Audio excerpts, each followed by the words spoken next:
What's going on there, YouTube? Welcome back to another comic book video. Okay, so we are going to do a full story video. A full story video is when I take a bunch of videos that tell one overarching story and combine them together into one big video. Now, today's full story video is going to be about the prologue for the Onslaught crossover, because when it came to the prologue, there were a lot of different things going on in those few issues leading into the big event.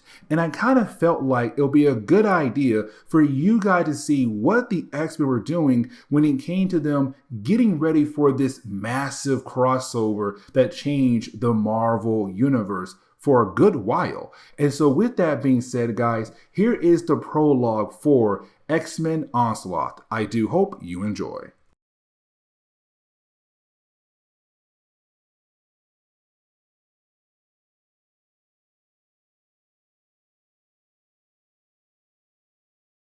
Okay, so the title of this video may be a tad bit confusing, and let me explain why. Because technically, with this video right here, we are beginning our coverage over the massive event known as X-Men and Avengers Onslaught. This massive crossover that Marvel gave us in the late 1990s. Now, the reason why I say the title of this video may be a tad bit confusing because I had released two full story videos, a third one on the way called The Road to Onslaught. All those three different full story videos contain different issues that you could technically say is the preludes that led into this event. But for Marvel, it's like, no, that was just the road to Onslaught. Now we're getting into the prologue for the big event. And so for the next couple of weeks, my main goal is try to get through this event at a very fast pace so that we are able to move on to the next X-Men event, because this event is massive. It was a big crossover. Fantastic Four, X-Men, Hulk, Green Goblin, Spider-Man, all the X-Men books. Like, this is going to take us a while. But my goal is to kind of have 2 to 3 or 4 issues per video to kind of help us out to move on to the next big event. Now with this one right here, this video, I'm only covering 2 issues. And the first is Uncanny X-Men issue number 333, because this is the starting point for the prologue to the Onslaught event. And so with that being said, we do pick up with Senator Kelly. Now, here's the thing about Kelly, because this dude has been trying his best to find different ways to handle what he calls the mutant problem, different types of projects. Now, the reason why he has been trying to handle the mutant race is because, let's not forget, there was an assassination attempt on his life a long time ago. But on top of that, he lost his wife as well. So for Kelly here, he's kind of like, listen, I gotta find a way to handle the mutant problem. But right now, we're seeing Kelly freaking out about something. But then we see him meeting up with somebody else. And that would be Cyclops. Now, technically, this part right here will lead into an X-Force comic we're going to cover in a different video. But now we're seeing these two guys meet up for a special reason, because apparently Kelly had called Scott Summers over. Now, before we're able to learn about what's going on with Scott Summers and Senator Kelly, we jump over to some of the X-Men who are currently in their aircraft right now, floating above the Pentagon. Now, here's the catch, because for the X-Men, they are completely cloaked. No one knows at the moment that the X-Men are there, but Jean Grey and Gambit have snuck their way inside the building. And the reason why, because there is a special meeting going on inside the place to talk about mutants. And so for Jean Grey and Gambit, they are pretending to be two people who work at the Pentagon so that they'll then be able to attend the meeting to figure out what in the world is going on here. Now, there is something else I do want to talk about, and that will be Hank McCoy, because this is not our Hank McCoy. This is Dark Beast from the Age of Apocalypse reality, currently pretending to be our Hank McCoy from the main Marvel universe. Because right now, he has our Hank locked away, and he's trying his best to blend in with the rest of the X-Men. But it also kind of seems like Wolverine is somewhat kind of realizing that's not our beast. that is a completely different beast. But also, this begins a trend right here where you have Dark Beast not really being able to do different things for the X-Men because he has no idea how to do those different things. R. Hank McCoy was the one who built those different things for the X-Men. But now we have to transition over to Archangel and also Psylocke. Now, for these two characters, they're currently taking a leave of absence from the X-Men. And the reason why, because, okay, when it came to Sabretooth, he had severely injured the two characters. Now, for Archangel, he was severely injured, but not as bad as Psylocke, because she almost died. Now, thanks to Archangel and also Wolverine, they had given Psylocke the Crimson Dawn. Now, I'm not going to sit down and try to explain what in the world is the Crimson Dawn. Just know for right now that technically it saved her life, but it also began to change her as well. And so for Psylocke, she's kind of wondering like, okay, do I tell Archangel how I'm changing at the moment thanks to the Crimson Dawn? But while she's thinking that, out of nowhere, she's confronted by this powerful being. Now, she does call out for help. By the time Archangel gets there, bam, just like that, the two X-Men are taken out very easily. Now, getting back over to Jean Grey and Gambit at the Pentagon, they have worked their way into the big meeting room. Now, when they walk in, Jean Grey realizes two things right off the bat. The first is that every single person in this room, they're here from different countries. They are here to represent different countries' government or military. They all came here together for this big meeting about the mutant race. But this leads into the second thing that Jean Grey realized, because that is when you have the person in charge of the meeting walk in, and that would be Bastion. Now, this is going to lead us into the next X-Men event that takes place after this one. But it's Bastion saying, hey, thank you all for coming. You guys are here to represent your country's government or military service, whatever. We all came here together for one big reason: the mutant race. Evil mutants, the legacy virus, those things right there are major problems. But there's something else right now that's popping up left and right across the world. And that would be Onslaught. Because apparently this powerful character has been part of different things happening across the world. Now for Gambit, he begins to freak out. And the reason why, because like, wait a second. How in the world all these different things popping up left and right across the world, but Charles Xavier has not been able to realize these things are happening across the world? Who in the world is this Onslaught person? And for Bastion and everybody else in this meeting, they're wondering the same thing as well. Who in the world is Onslaught? But this meeting is also tying into what's happening between Cyclops and also Kelly as well. Because for Kelly, it's him telling Cyclops what's going on. Like, there is this international plan happening behind the scenes with all the different governments across the world. And sooner or later, this plan will go into effect, which of course could affect the X-Men down the road. But it's also Kelly saying like, listen, I only found out about this because we had 12 different technicians just disappear out of nowhere from one particular facility. When I went there, I found some information. Now, before you have Kelly being able to tell Cyclops what he had learned, you have Cyclops realize there are two people outside the home of Kelly. Now, one of them is Graydon Creed, because this is Creed who's still trying to run for president. And remember, he is the son of Sabretooth and Mystique, but he hates mutants. So his goal is to become president to begin the process to get rid of mutants in America. But you do have the house get attacked, but luckily Cyclops and Kelly are okay. Now, there's a third thing you have Jean Grey kind of realize here about Bastion, that when she tries to read his mind, she can't. Like, he's a blank slate. There's nothing up there for her to kind of work with. But on top of that as well, her powers do not work against him at all. Now for Bastion, he had to realize that Gambit and Jean Grey are two mutants. And so of course, now our two heroes have to get the heck out of there. Now, you do have our two heroes being able to work their way out of the Pentagon. But when they do, they realize that all the different guards outside, they have all been put to sleep. Like someone who's a very powerful psychic was able to do that. But you didn't have Jean Grey be contacted by some psionic character. Now, the rest of the X-Men, they don't see him or hear him at all. But Jean Grey, she sees him. She hears him. And they have a full-on conversation. And then he then says, consider this as a gift.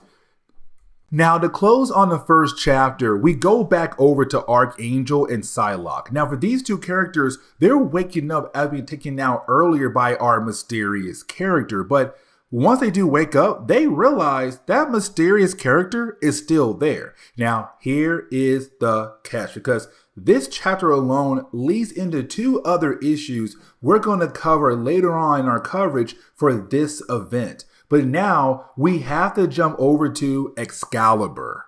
Now, here's the thing about Excalibur issue number 99. You see, it's literally picking up where our last Excalibur video had left off at. Let me explain. You see, when it came to Excalibur, they had just learned that the government agency, better known as Black Air, is technically working for the Hellfire Club. Now, this is a different version of the Hellfire Club, not the American branch, but the London branch. Now, for Shinobi Shaw, the leader of the American branch, he kind of realized there was something going on with the London branch. And so he had asked Captain Britain to go over there and work his way into the inner circle, which he was able to do. But here is the thing.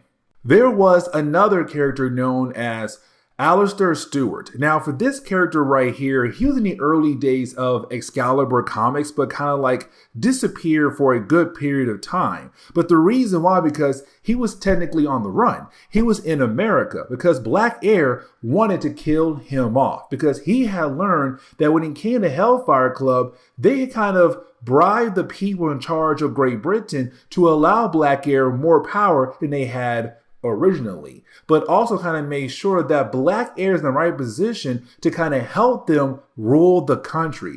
And that's the thing about the Hellfire Club in the London branch. Their main goal right now is to get back into that position of power over the entire country. Now, at the very end of our last video, they were also able to kidnap Douglock. And we're going to find out why they're trying to use Douglock for. Now, before we dive into the main storyline, kind of want to sit down and re-explain who the heck is Black Air, because Black Air does play a major role in this storyline. Now, for Black Air, like I said earlier, they were a government organization, but they were kind of used as a way to replace the WHO organization. You see, WHO stand for Weird Happening Organization. They would go around the world to investigate weird things happening across the world, especially in their own country, Great Britain, or the UK. Either way, when it came to Black Air, out of nowhere, they were allowed to replace the WHO organization. Now, technically, the main reason why they were able to, because the Hellfire Club helped them out. But on top of that, when it came to Alistair, he was not really around to help guide the WHO organization, which of course allowed Black Air to kind of nowhere and just replace them.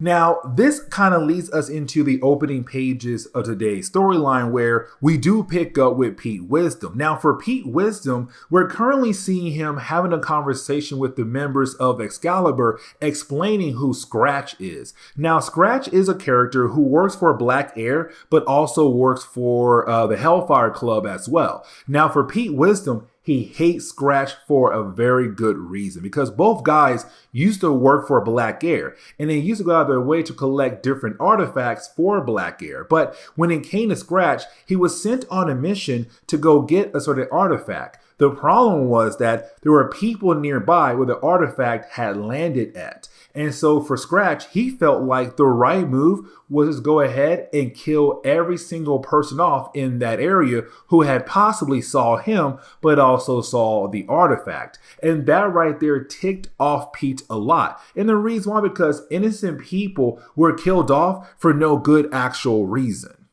Now, this kind of leads us into the point where you have all the different members of Excalibur just looking over all the different files that they had collected from the basis of Black Air. Now, with these different files they collected, they're getting confirmation of everything they had heard from Alistair Stewart. And so with this information, now they have a way to kind of show the world what's going on with the UK government, what's going on with Black Air, what's going on with the Hellfire Club. Now, for Pete Wisdom, he knows how to get the information out there so that when it comes to Excalibur attacking Black Air base to get Douglock back, they won't look like terrorists. They'll look like heroes, but also bring down this corrupt government and also the Hellfire Club. Now, we also get reminded that, yes, Captain Britain is still with the Hellfire Club. Now, remember, the only reason why he was technically able to join the inner circle of the London branch of the Hellfire Club is all because of his father. You see, for Psylocke and Captain Britain, their father was part of the inner circle of this Hellfire Club a long time ago. And so even though their father had passed on, they can take his spot as the Black Bishop, which of course you had Captain Britain do. And so he was then able to join the inner circle. But his goal is to figure out what exactly is going on here. Now, the scribe of the Hellfire Club, she came to him asking for help because she realized that this Hellfire Club, they're up to something crazy, powerful, and evil. And matter of fact, at the end of our last video, we saw this huge tower of fire disappear in the middle of London. And so we kind of find out that right there is a brand new Hellfire Club's special weapon they're going to use on the country, but then the rest of the world as well. Now, for Captain Britain, he's kind of wondering like, okay, what do I need to do here? Do I need to go ahead and be a hero right now and stop them, or continue undercover to learn more about what they're exactly doing? Now, we do have to transition over to the Red King and the Black King. And here's the reason why, because you have these two guys kind of arguing with one another. And the reason why, because the Red King had just tested out their brand new weapon without permission from the Black King. Now, the Red King says like, dude, I tried my best to find you or the Black Queen, but unfortunately, I couldn't find you guys anywhere. Now, the Black Queen, she does play a major role in the storyline, kind of leading into the big, huge event for X-Men Onslaught. But when it comes to the Black King, he's still upset about the idea of the Red King testing out their brand new weapon. Now, what is their brand new weapon? Well, you guys remember that Hellfire Tower we saw earlier with Captain Britain, that's their brand new weapon. They now have the ability to shoot out towers of hellfire across the country and most likely the rest of the world down the road. Now, for the Red King, he still has one last surprise for us, but also for the Black King as well. You see, for the Hellfire Club, what they're trying to do right now is to access a source of power that has been locked away underneath the city of London. Here's the catch. Inside that tomb they're trying to access to get that source of power is a very powerful demon that was kind of locked away in that tomb underneath the city of London. Now, for the Hellfire Club, what they needed was Douglock to be their radio link. They had hooked up all of these different types of machines to the door to help them access that special power that's locked away behind the door. But on top of that, they're going to use the Red Queen and use her magic as another way to connect to that power source as well. So for the Hellfire Club, it's them slowly kind of putting everything together. Now, in our last video, you had Scratch meet up with Sebastian Shaw. Sebastian gave Scratch small pieces that belong to a trident that belonged to, well, the son of the devil. And so the last few pages is just really us seeing everything coming together for the 100th issue. You have Brian Braddock realize, okay, you know what? It's time for me to once again be Captain Britain, to find Mount Joy, but to also bring down the Hellfire Club as well. Now, Mount Joy is somebody who's most likely pretending to be one of the members of the Hellfire Club, and Mount Joy is this crazy killer from Bishop's future. Now, for Brian, he believes the possibility the Red King is Mountjoy, because Mountjoy has the ability to merge with other people and use their bodies however he wants to. And so for Excalibur, they're also getting ready. You have them slowly walking over to their jet. This again, leading into the 100 issue for Excalibur. They're like, hey, we got to go out there and save Douglock. He needs our help in this exact moment. Now, we do pick up with Emma Steed. Now, when it comes to Emma Steed, we see her being confronted by Onslaught. So this is why I kind of saved this issue to be tying in with the rest of the X-Men books leading into the big crossover, because it's her basically being confronted by him. And he says, Miss Steed, soon now there shall be a gathering. Are you ready? And she says no, but that doesn't matter, does it? And so this kind of leads us over to, well, the Red Queen of the Hellfire Club. Now, the Red Queen of the Hellfire Club, she is actually Margali Zardos, the adoptive mother to Nightcrawler. Now, here's the thing, because she's part of the Winding Way. The Winding Way is a very interesting thing in Marvel Comics. But also, you have a lot of sorcerers who are connected to the Winding Way, this powerful source of magic. But here's the thing, because if you have people ahead of you on the Winding Way, they're more powerful than you are, because they have access to more power than you do currently. Now, when it came to Margali, what she did was she killed off all the sorcerers who were ahead of her to give her the ability to just jump ahead of the Winding Way. Now, for Margali, right now, her main goal is to also connect with the demon that's underneath the city of London by using Douglock's head, which she does. The problem is that she can control that demon. And matter of fact, you have that demon just pop right out of the ground. You have Hellfire Towers just popping out of the ground left and right. You also have people of London hearing this demonic voice. And then the last page, all you see is the demon just popping out. And this is where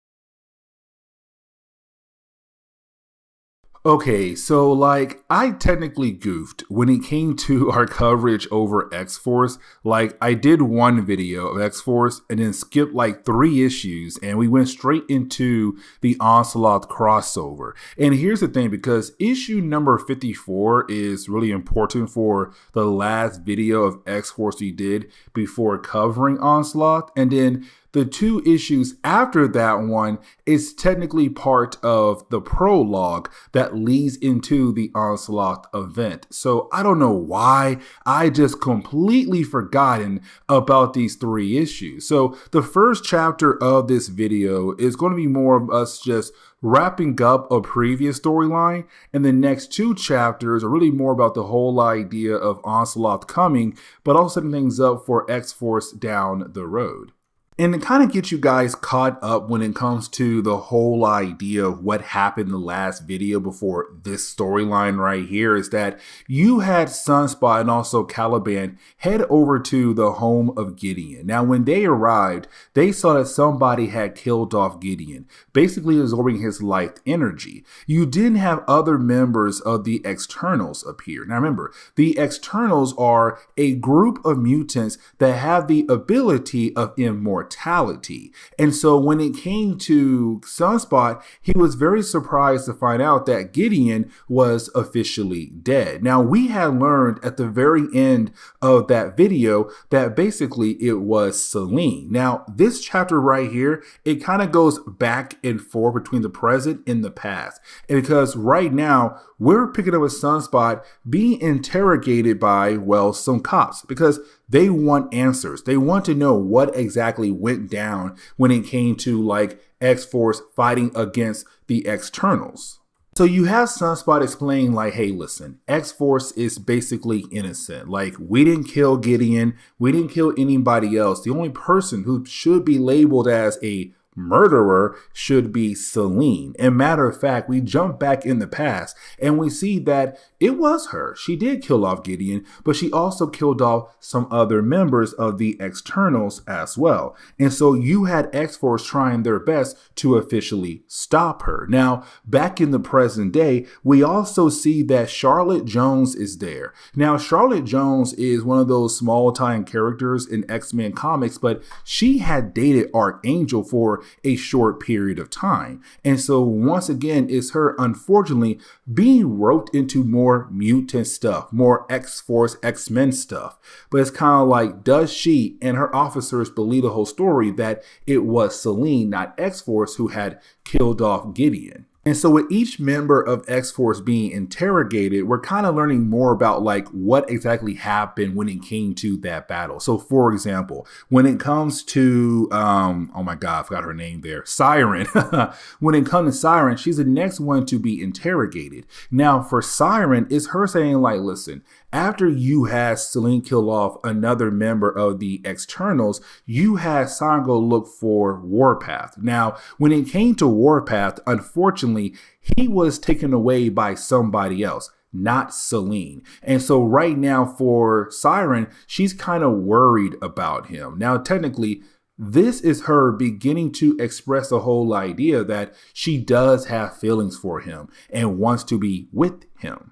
And things get crazier and crazier because, okay, we do then pick up with Shatterstar. Now, when it comes to Shatterstar, it's him right now just kind of like the next person to be interrogated. But then he's confronted by police officers who said, hey, listen, we have this file on you. Like, we know some things about you. Like, for example, your real name is Benjamin. Now, this is really important because it's really more Shatterstar kind of figuring out that there could be a possibility of him having a past life here on Earth. Now, can I say I love Domino in this storyline? They're just trying their best to get anything out of her. And she's just like, no, I'm not going to say anything. Like, waste your time. You got nothing on me. Like, literally no information about me as well. Like, it's her just sitting there. And they're like, okay, you know what? Get her out of here now. Bring in the next one. Now, we kind of use Boom Boom as a way to explain what went down when it came to Celine after she already killed off at least 2 people of the externals. And so we do get a flashback again, whereas us now seeing that it was up to Cruel, one of the other members of the externals, to take on Celine, which he tried to do, but unfortunately, Homeboy failed, like big time. But either way, while you had Celine trying to absorb his life energy, that was when 911 arrived. Of course, their big guns, the big backup. And I am talking about, now I was kind of hyped for this moment, but it was very short lived. But you do have Cable come down, try to use his powers on Celine, and then try to combine his powers with the rest of X-Force to hopefully bring her down. Now, unfortunately, that did not work at all. But here's the thing, because right after you have Celine being able to knock out all the members of X-Force, this one particular issue is important right here, because you have Celine talk to Meltdown about Sam Guthrie, better known as Cannonball. You see, in the early days of X-Force comics, as we were learning more about the externals, we were kind of left to believe that Cannonball could possibly be an external as well. Celine saying like, do y'all truly believe that boy is an external? Matter of fact, as your mentor, meaning that there is a possibility that Cable figured out that Cannonball was not of course, external, but has not told the rest of the team that. Now, right after she leaves, Blacksmith appears, an old friend of Cable, take Cable away and leaving X-Force on their own, and of course the cops take them away.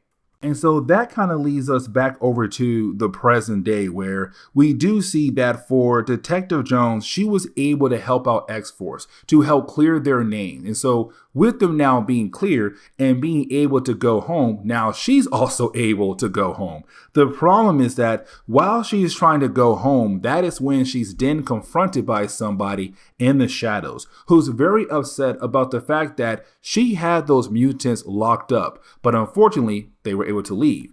And so this guy says it's time for Operation Zero Tolerance. But now this leads us into the next two chapters. Okay, so we're going to go ahead and get back into our coverage over the prologues for X-Men Onslaught. Now, here's the thing, because the next two issues we're going to cover is technically not really part of the prologues, but we technically have to cover these two issues because they do take place in between the middle of the prologues. Let me explain, because when it came to Uncanny X-Men issues number 333, we saw Cyclops have a meeting with Senator Kelly.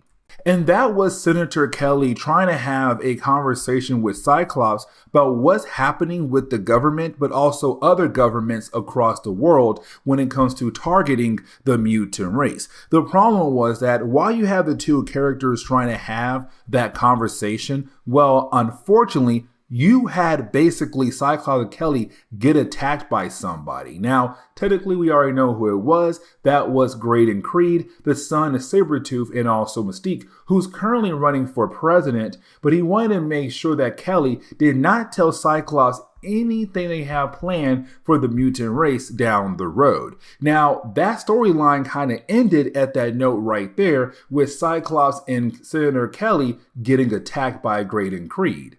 And the book kind of ended on that note right there. So you were told, like, hey, if you want to know more about what happened to Cyclops, go read X-Force comics. Basically, you'll find out there. For Uncanny X-Men and X-Men, those two books, they will continue on to get you ready for the big X-Men crossover event, better known as Avengers X-Men Onslaught. And so for X-Force, they had to go on a mission to go get Cyclops. And the reason why?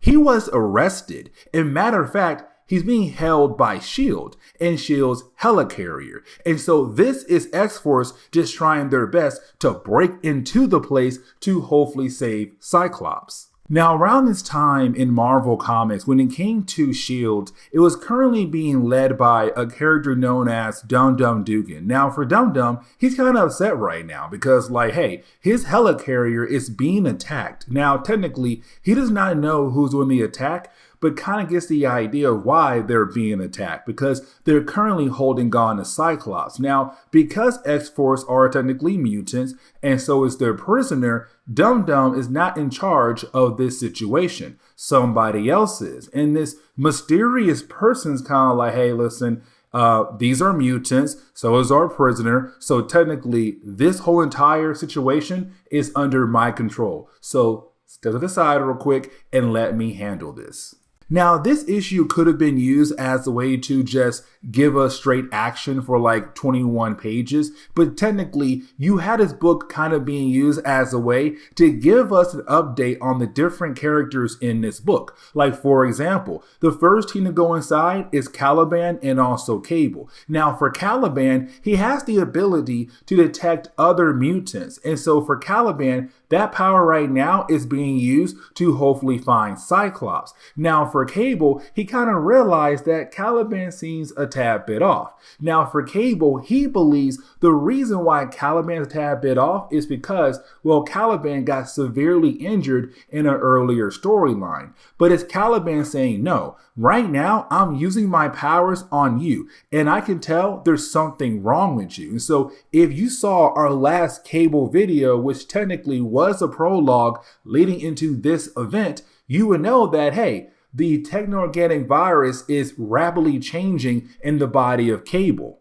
Now, the next team is Domino and also Siren. Now, here's the thing, because for Siren, she's kind of wondering why the rest of the team is not concerned about finding Warpath. Because when it came to X-Force fighting against Selene and some members of the Externals, Warpath disappeared. Now, we already know that he's currently with some other girl, but for X-Force, they have no idea. They believe that he is missing. But for Domino, she's kind of like, listen, Warpath had the biggest crush on you, Siren, for the longest time. He wanted to be with you, but you ignored him. And so now with him gone, is you finally realizing that you truly do care for him and you want to be with him. Now, the third team we have to follow will be Meltdown and also Shatterstar. Now, this kind of section right here is really more focusing on Meltdown. And let me explain. You see, for Meltdown, better known as Boom Boom, recently she kind of felt like she was betrayed by Sabretooth. And let me explain. You see, for Charles Xavier, he believed that he could fix the mind of Sabretooth, turning him into a better person, a good person. The problem was that, of course, Sabretooth cannot be fixed like that. Now, there was a point where you had Wolverine stab the mind of Sabretooth, and when he did that, it caused some brain damage. Here's the catch though. You see, for a good while there, you had some folks believe like maybe, just maybe, his mind will heal up and he might turn to a good person, or most likely back to his old ways. For Boom Boom, she kind of felt like, no, he deserves a second chance. There is a possibility that he could turn into a good person. And so for a good while there, he was kind of acting like a house pet. But then over time, his brain healed up. But he continued to act like he was a house pet, pretending that he still has some brain damage. And so, of course, it came to her finding out that he basically tricked her and everyone else. Now, he did escape, but the last thing she heard was that he died. Well, this is her finding out that's not the case. That in reality, Homeboy is still alive, and technically, by this point, he's part of X Factor now.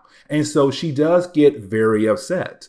Now that kind of led into all the different teams coming back together because of course you did have Caliban and also Cable being able to locate Cyclops. Now technically, if we were back in the 1990s and you were only reading X-Force, you had no idea why in the world Cyclops was recently arrested by S.H.I.E.L.D. But back in the 90s, if you were reading all the X books, you kind of had an idea of why Cyclops was arrested. But either way, though, you do have our heroes being able to find him. The problem is that you didn't have our heroes get completely surrounded by S.H.I.E.L.D. agents being led by G.W. Bridges. Now, G.W. is an old ally of Cable and Domino. When it came to Cable, when he first came back in time, he formed his own team. And one of those team members was G.W. Bridges. By this point, though, the two guys do not get along at all for so many different reasons.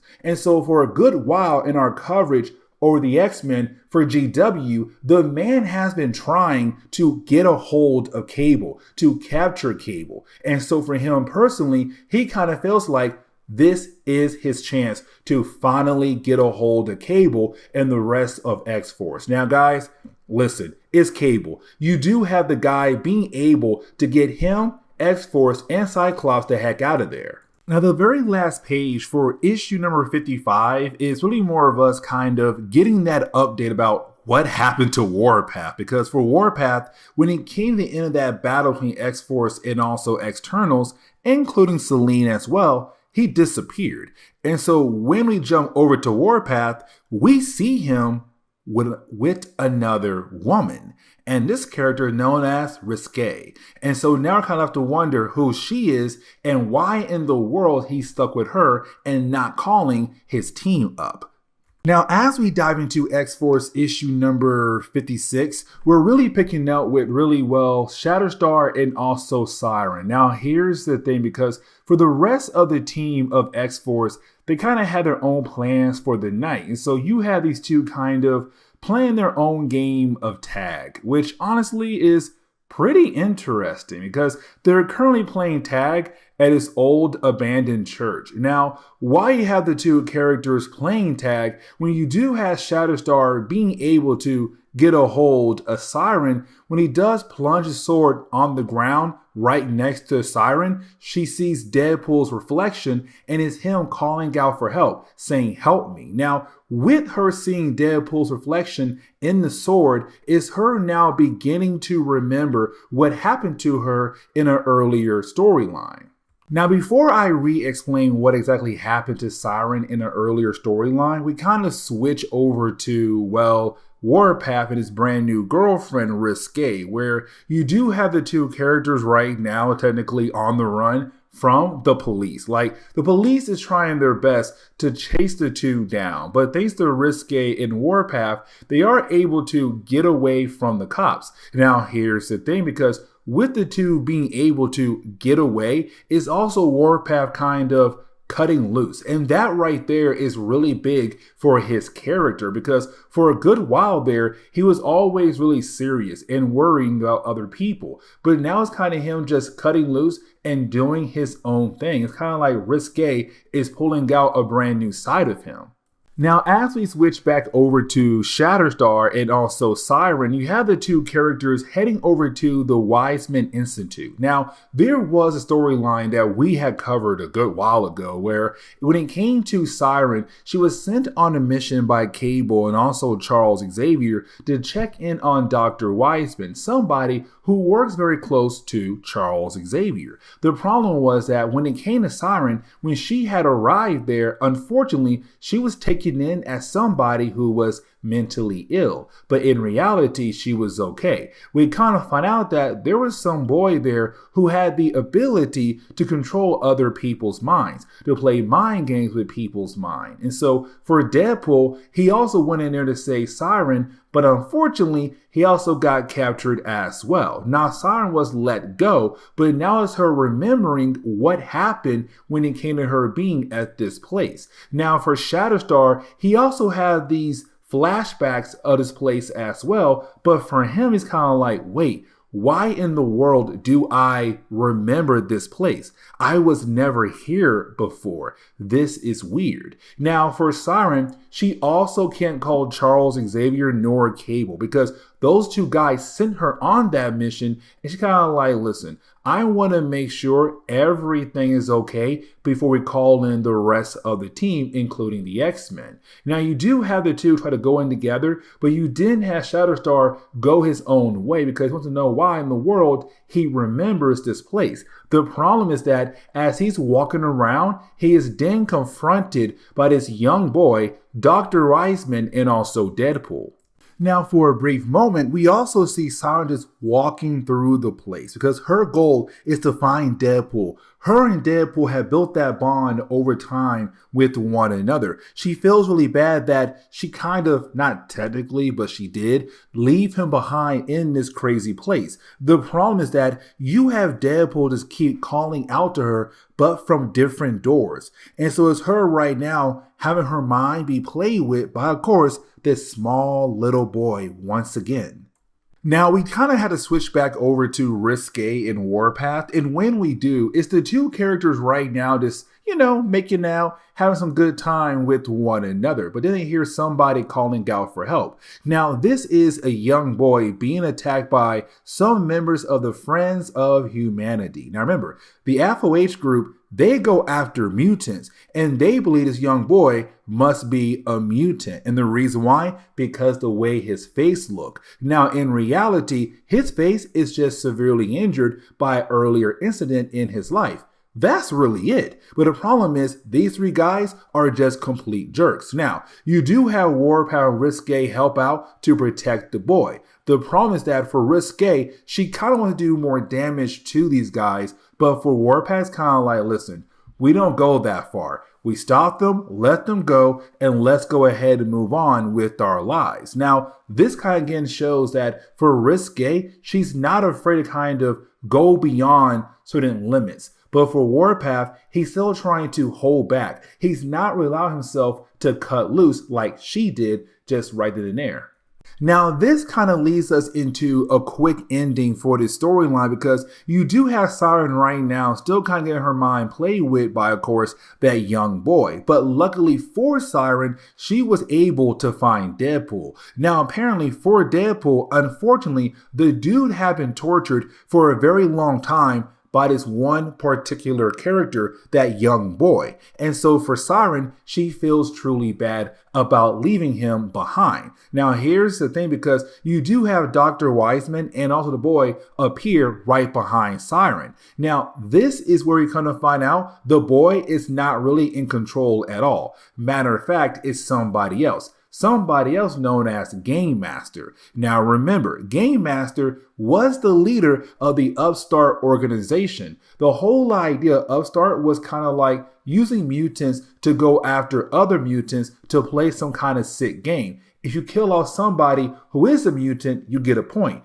more powerful they are, the more points you will receive. Now here's the thing, because for Game Master, he is an omnipath. He is really powerful when it comes to his psychic abilities. Now, you do have Siren kind of being able to show him that she's no longer scared of him, that she's no longer going to allow him to play mind games on her and also Deadpool. But he does leave and go somewhere else, and leaving us wondering like, okay, what in the world is he going to do next when it comes to our heroes? But the very last page of the storyline is really us now seeing Siren being able to find Shatterstar. And she's kind of wondering like, hey, you left me behind. Where in the world did you go to? But when she finds the dude, he's crying. And it's kind of like, wait a second. Why in the world are you crying for? It's him telling her that he had a big secret revealed to him,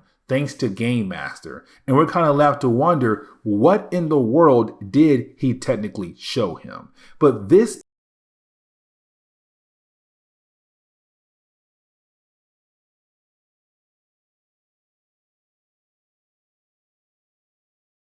Okay, so getting back into our coverage over the prologues for X-Men Onslaught, we do pick up with X-Men issue number 15, 16, and 17. Now, with this three-part story arc, it's really more of us just seeing Nate Gray fighting against Holocaust. Now, for me personally, this prologue is better than the last one we did when it came to our first video. Now, we covered Uncanny X-Men issue number 333 and also Excalibur issue number 99. Now, for me, the Uncanny X-Men issue was really great for a prologue. For Excalibur, it was pointless because for Onslaught, he only appears for like, what, 2 or 3 panels on one page, and that was really it. But for this storyline, for X-Men issue number 15, 16, and 17, he does play a major role in this storyline.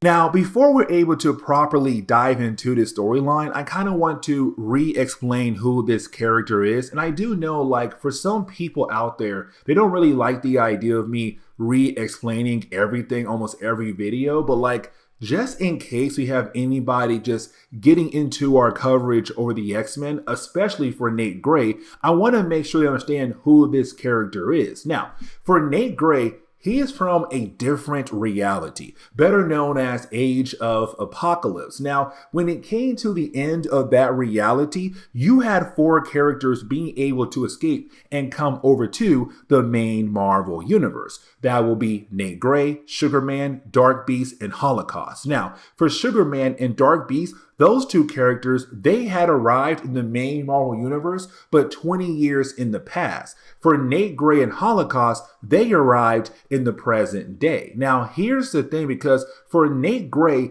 unfortunately for him, he's having a hard time understanding, like, everyone around him is not trying to kill him. That for some people out there, they really do care for him and actually want to help him. And this kind of leads us into the opening pages of this storyline. Now, here's the thing, because the opening pages of the storyline, we're picking up with Nate Gray having this dream where he believes that he's now back in his old reality, the Age of Apocalypse reality. And matter of fact, he's now being confronted by Forge. But here's the thing. Forge died in the old reality. He died in the arms of Nate Gray. And so for Nate, he's kind of like, oh my God, Forge, you're alive again. This is great. Like, Forge, you don't understand. I was in this weird reality. Everything was strange. But thankfully, I'm now back home with you. But you have Forge say, dude, you're wrong. Like, matter of fact, you're crazy. This is a dream. You have to realize that your dreams can run wild like no one else. You have to realize what's real and what's fake. And so for Nate Gray, it's him kind of realizing like, oh, okay, this is a dream. I am completely off.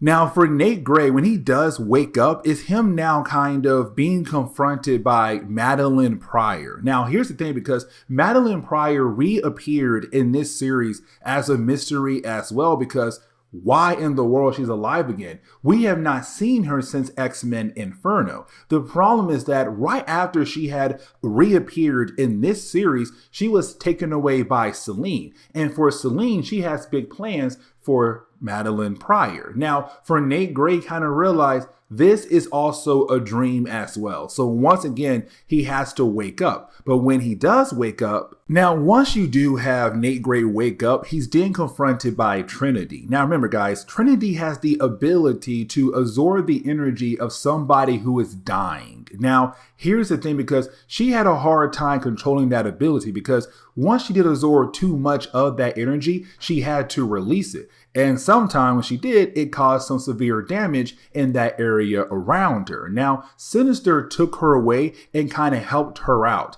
The thing was, as we all know, for Mr. Sinister, if he helps you, you're stuck with him until he's done with you. And so she realized she had to escape, which she did. And she found Nate Gray. Now, for Nate Gray, he does not trust her at all. And the reason why, because, okay, when it comes to Sinister in the old reality, the Age of Apocalypse reality, well, Sinister created Nate Gray, but also kind of made sure that Nate Gray could be used as a weapon against Apocalypse. But once Nate Gray had killed off Apocalypse in that reality, he made sure that Nate Gray's powers would slowly kill him off. So Nate Gray powers is technically killing him. But either way, though, for Nate, he's kind of like, wait, if you were with Mr. Sinister, that tells me I can't really trust you. Even though right now you're telling me I can trust you, I really can't. I need to look into your mind. Now, let's not forget, this does pick up right after our last X-Men video. So where you had Nate Gray fight against Cable, it was a crazy battle. Exodus was also part of that battle, but it did cause some crazy damage in this area. So you have all these people around them right now getting help from some medical people because they got severely injured by the avalanche that Nate Gray, Cable, and Exodus had caused. Either way, it's Nate Gray now saying, let me go into your mind and kind of figure out if I can trust you. Which honestly is a big mistake, because for Trinity here, like I said earlier, she can absorb the energy of dying people all around her. Now, for me personally, it's kind of book saying like, with her being able to do that, her mind is a complete mess. It's kind of like Rogue. When you have Rogue touch other people, she absorbs their abilities, but also their memories as well. And they kind of build a persona in her own mind. And so for me personally, it's kind of the same way for Trinity. When she absorbs all the dying energy of somebody nearby her or across the world,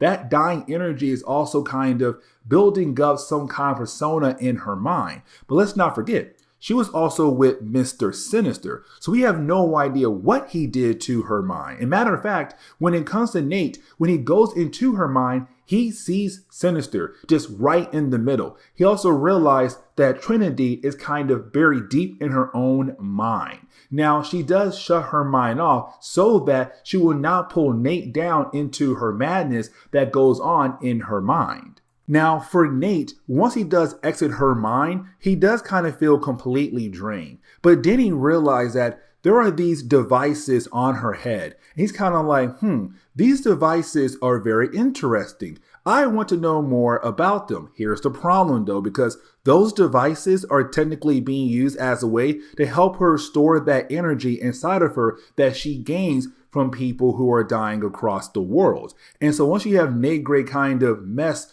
with one of those devices, all that energy just comes out all at once, send the two characters flying across the area. Now, Nate Gray is completely passed out, and so is Trinity. Now, we do transition over to Madeline Pryor. Now, for Madeline, she's currently staying with Selene. Now, Selene's not there currently at her house, but for Madeline, it's just her and the maid Ella. Now, for Madeline, she does not remember anything from her past. So, for example, the X-Men, her son Nathan, Scott Summers, or even Jean Grey, who she's a clone of, she does not remember anything at all. Now, the last time we saw Madeline, she had cut her hand. And so when the maid comes by Ella to kind of give her new bandages, she realized that her hand is completely healed up, perfectly healed. It's kind of like, wait a second, How is that even possible? Now, because of that moment right there, you have Madeline freak out and send Ella away. And the reason why, because for Madeline, she's kind of wondering like, okay, how in the world can I speak French? How in the world am I here right now? Where do I come from? Like, what is my actual origin story? It really does bother her a lot. But now we had to switch back over to Trinity and also Nate Gray. Now here's the thing, because for Trinity, she wants to leave Nate Gray behind. To her, she's kind of like, okay, you know what? This guy does not even trust me at all. But at the same time, she kind of realized, you know what? I need him and he needs me. Because for her, she needs that protection. If Sinister finds her, what can she do? But on top of that, he needs her because he's new to this reality. This man is fragile in the mind. He needs someone like her in his corner. But at the same time, he touched her. He was able to go into her mind and not be pulled into her madness. And so she stays with him until he wakes back up again.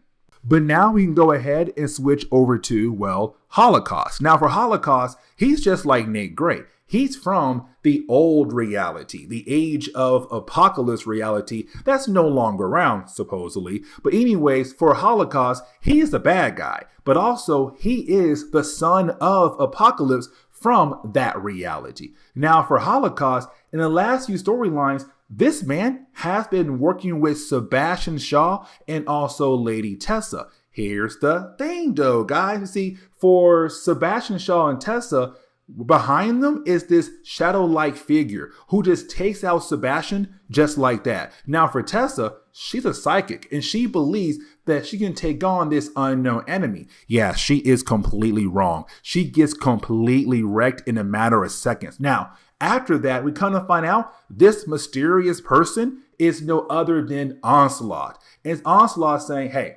Holocaust, I know who you are. I also know that you and I had the same interest in the same person. How about this? If you are able to use my gift, I want to use that gift to go after Nate Gray, capture him, and bring him over to me. And for Holocaust, he's kind of like, deal. I want Nate Gray. I need to get revenge against him. Now we are able to switch over to Nate and also to Trinity. Now a week has passed by. These two characters, they're now in Greece. Now for Nate, this is great because the only things he heard about Europe was Europe in his reality, where it was the last piece of land of hope for the human race. And that was really it. It was dark times across the entire world. But in this reality, Europe is amazing. It's relaxing. He's having a good time. Now, for Trinity, she also kind of helped Nate Gray understand that with her ability, she knows that he is dying. Because again, with his powers, it's slowly killing him off. But she also realized if he's able to only use small amounts of his ability, he should be able to then live a long, peaceful life. That's the thing. He has to learn to only use small amounts of his powers. Now, while you have her go back in the water, kind of have a good old time, he stays on the beach, just trying to get a, well, I guess suntan. The problem is, though, he has no idea that Holocaust is sneaking up behind him. You see, for Onslaught, he gave Holocaust a gift, the ability to block Nate Gray powers. Nate is not able to pick up on Holocaust walking up behind him. It's going to be a surprise attack. Now, the opening pages for issue number 16 is really more kind of reminding us how these two characters were able to come into this reality. The whole idea of the M'Kraan crystal. You know, M'Kraan crystal did bring these two and also Dark Beast and Sugarman into this reality. So it's kind of a small, quick reminder, but then we're able to kind of move on to the next part, which is the battle between Nate Gray and Holocaust. Now for Nate Gray, he's kind of surprised here, not because Holocaust was able to sneak up on him, it's because he had no idea that Holocaust was in this reality at all. It's a huge surprise for Nate. He's kind of like, wait a second, I thought I was the only person for our reality that made it over to this reality. So you did too? Now for Holocaust, he looks at Nate Gray as a traitor because in their reality, Apocalypse ruled North America, where you had a few people like Nate Gray trying their best to help out the human race, not really helping out the mutant race. And so for Holocaust, he looks at Nate Gray as a traitor. Either way, those two characters begin to fight against each other. Now for Trinity, at first, she has no idea what's happening. Matter of fact, she's in the water right now just minding her business. But she then begins to feel all that energy, the energy of people getting hurt or dying surrounding her. That kind of tells her something is happening nearby her. And of course,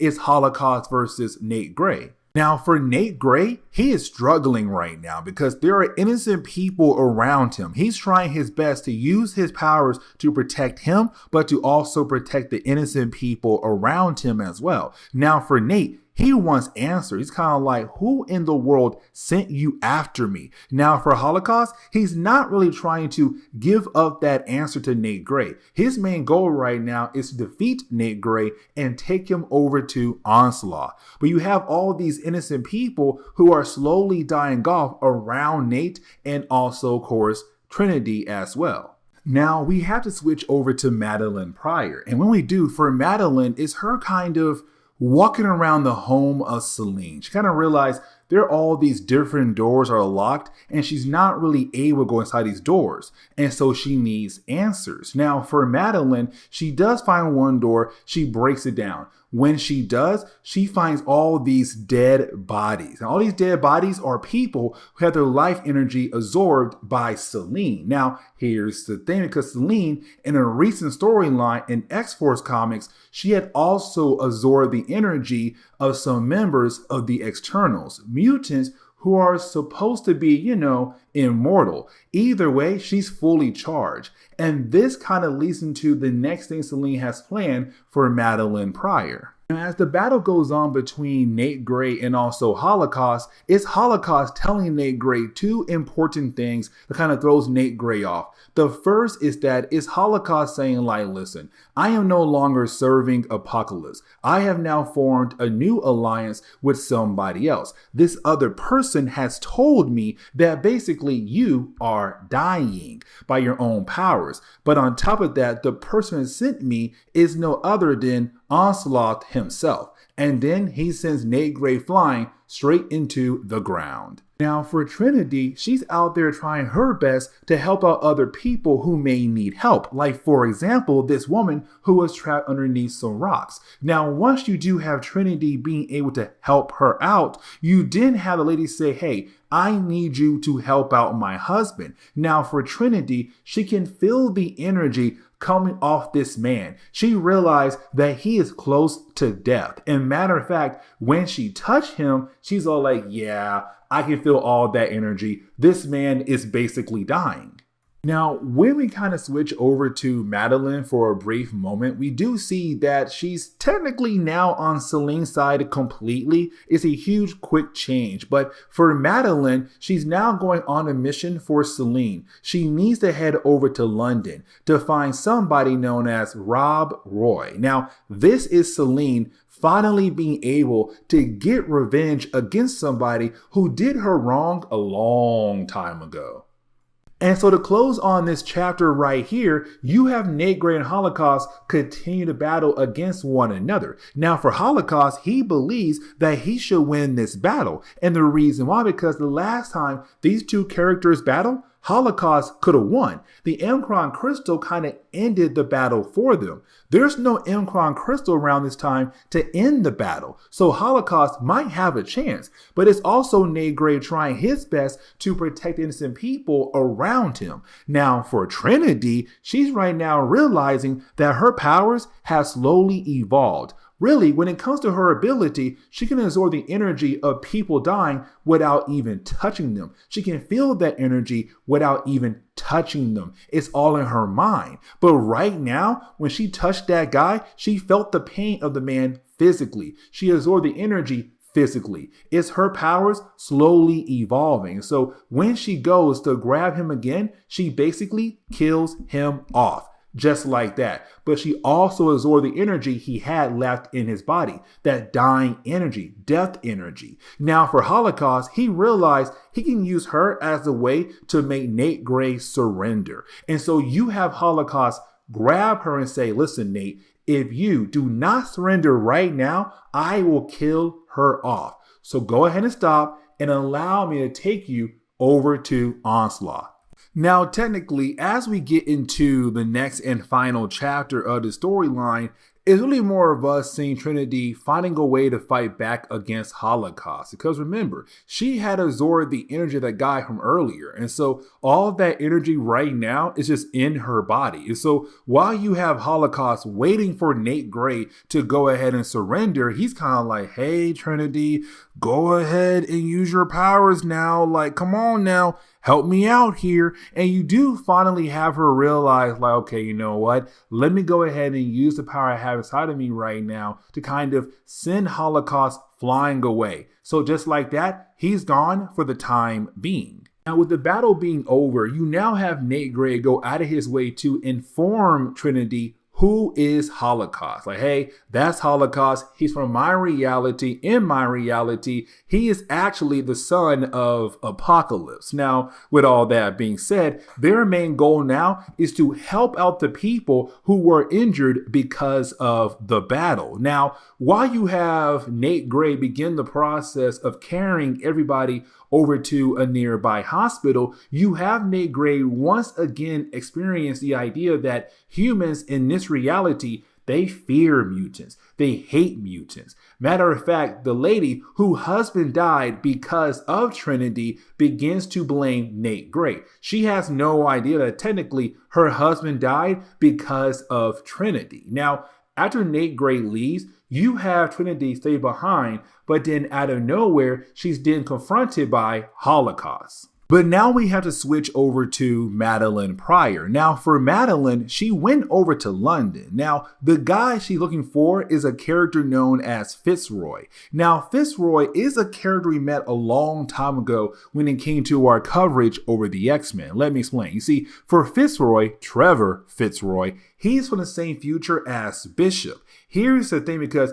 when he had arrived in this time point, he joined a group called the Upstart Organization. Now, the Upstart Organization, their main goal was to hunt down other mutants as a way to receive points. He went after Selene. Now, here's the catch. Selene was one of the people who helped begin the whole entire organization, but she lost control of it. And so either way, for Fitzroy, he captured her and tried to, well, torture her. Now, she was able to escape, but now her goal is to use Madeline as a way to get revenge against Fitzroy. Now, for a brief moment, we have to jump back over to Trinity. Now, when we do, it's really more of us now seeing her, being confronted by Holocaust. Now, luckily for her, you do have Nate Gray arrive, and he does try his best to protect her. Here comes the big problem, though. You see, as we saw earlier, Holocaust was basically winning the battle.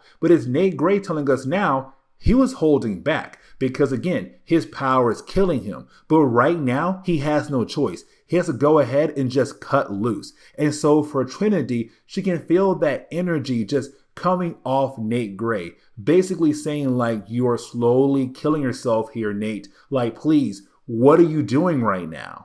Now, for a brief moment, we do jump back over to Madeline. Here's the reason why, because you do have Madeline be confronted once again by Fitzroy. Here's the problem, though, because when he goes to kiss her, when he does kiss her, we kind of realize there's something off about Madeline. Now, we can technically say like the reason why he's acting this way, he's feeling weird after kissing her, is because she's technically a clone of Jean Grey. But there could be something else going on with her. Now, this is where you technically had the story kind of go back and forth between both battles. So we're seeing at the same time Nate Gray fighting against Holocaust, but also we're seeing Madeline Pryor fight against Fitzroy. By the end of this section, you have both our heroes being able to take out both their enemies. So Holocaust defeated, Fitzroy also defeated. Now, for Madeline, once she was able to go ahead and defeat Fitzroy, you then have Selene appear. Now, for Selene, she does absorb other people's life energy to stay alive. So we're kind of left to believe that she had just killed off Fitzroy here as a way to get revenge, but to also, stay alive as well. And for Nate Gray, he was able to defeat Holocaust, and you have Holocaust leave. Now, for Trinity, she's once again concerned for Nate. She's kind of like, listen, we can't keep doing this all the time. You need help to understand how to fix your powers. Why not go to the X-Men? Now, for Nate Gray, he does not trust the X-Men at all. But she did say, okay, let's go to New York. Because in New York, there are all these different heroes. Matter of fact, maybe, just maybe, the Avengers could possibly help you. And this leads into Avengers issue number 400. With that being said,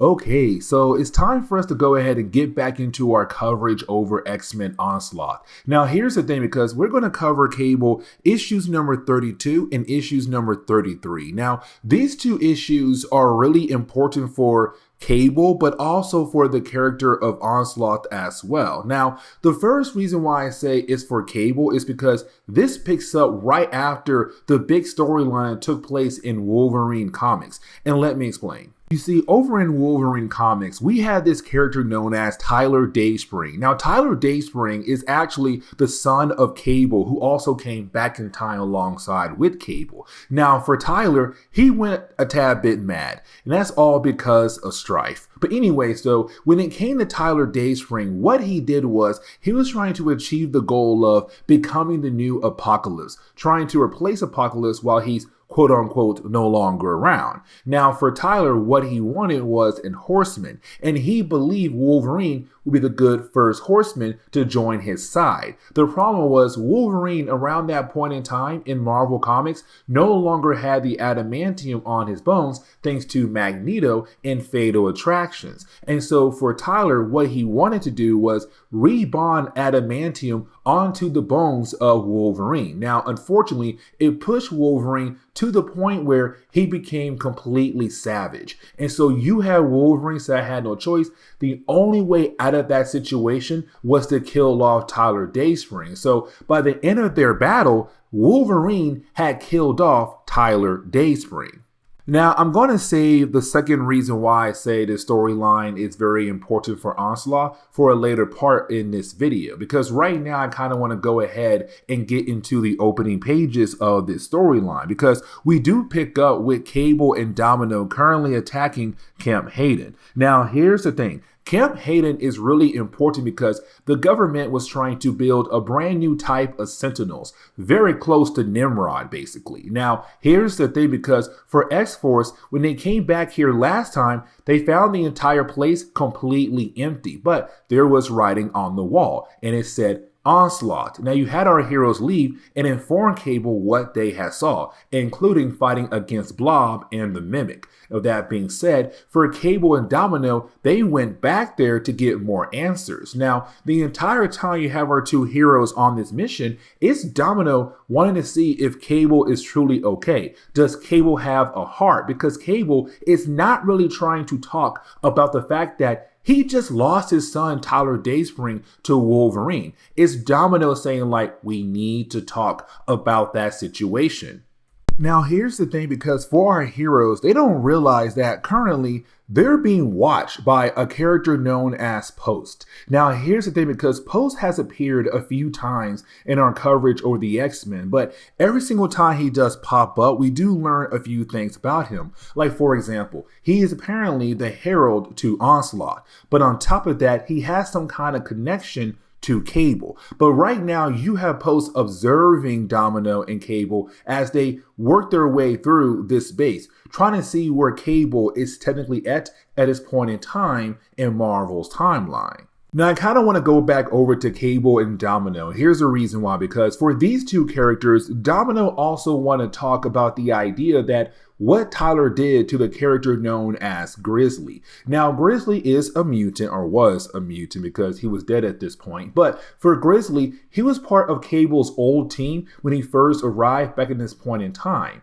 And so with him, Domino, Grizzly, and a few other characters, they were a good team. But you had Tyler Dayspring turn Grizzly into this wild beast, killing off people in the mountains. Domino had no choice but to go ahead and put Grizzly down. And so it's also her wanting to talk about that as well. The problem is that right now you have our two heroes being attacked by all these different sentinels that were left behind at this base, but also other kind of weapons that were currently used to protect this place.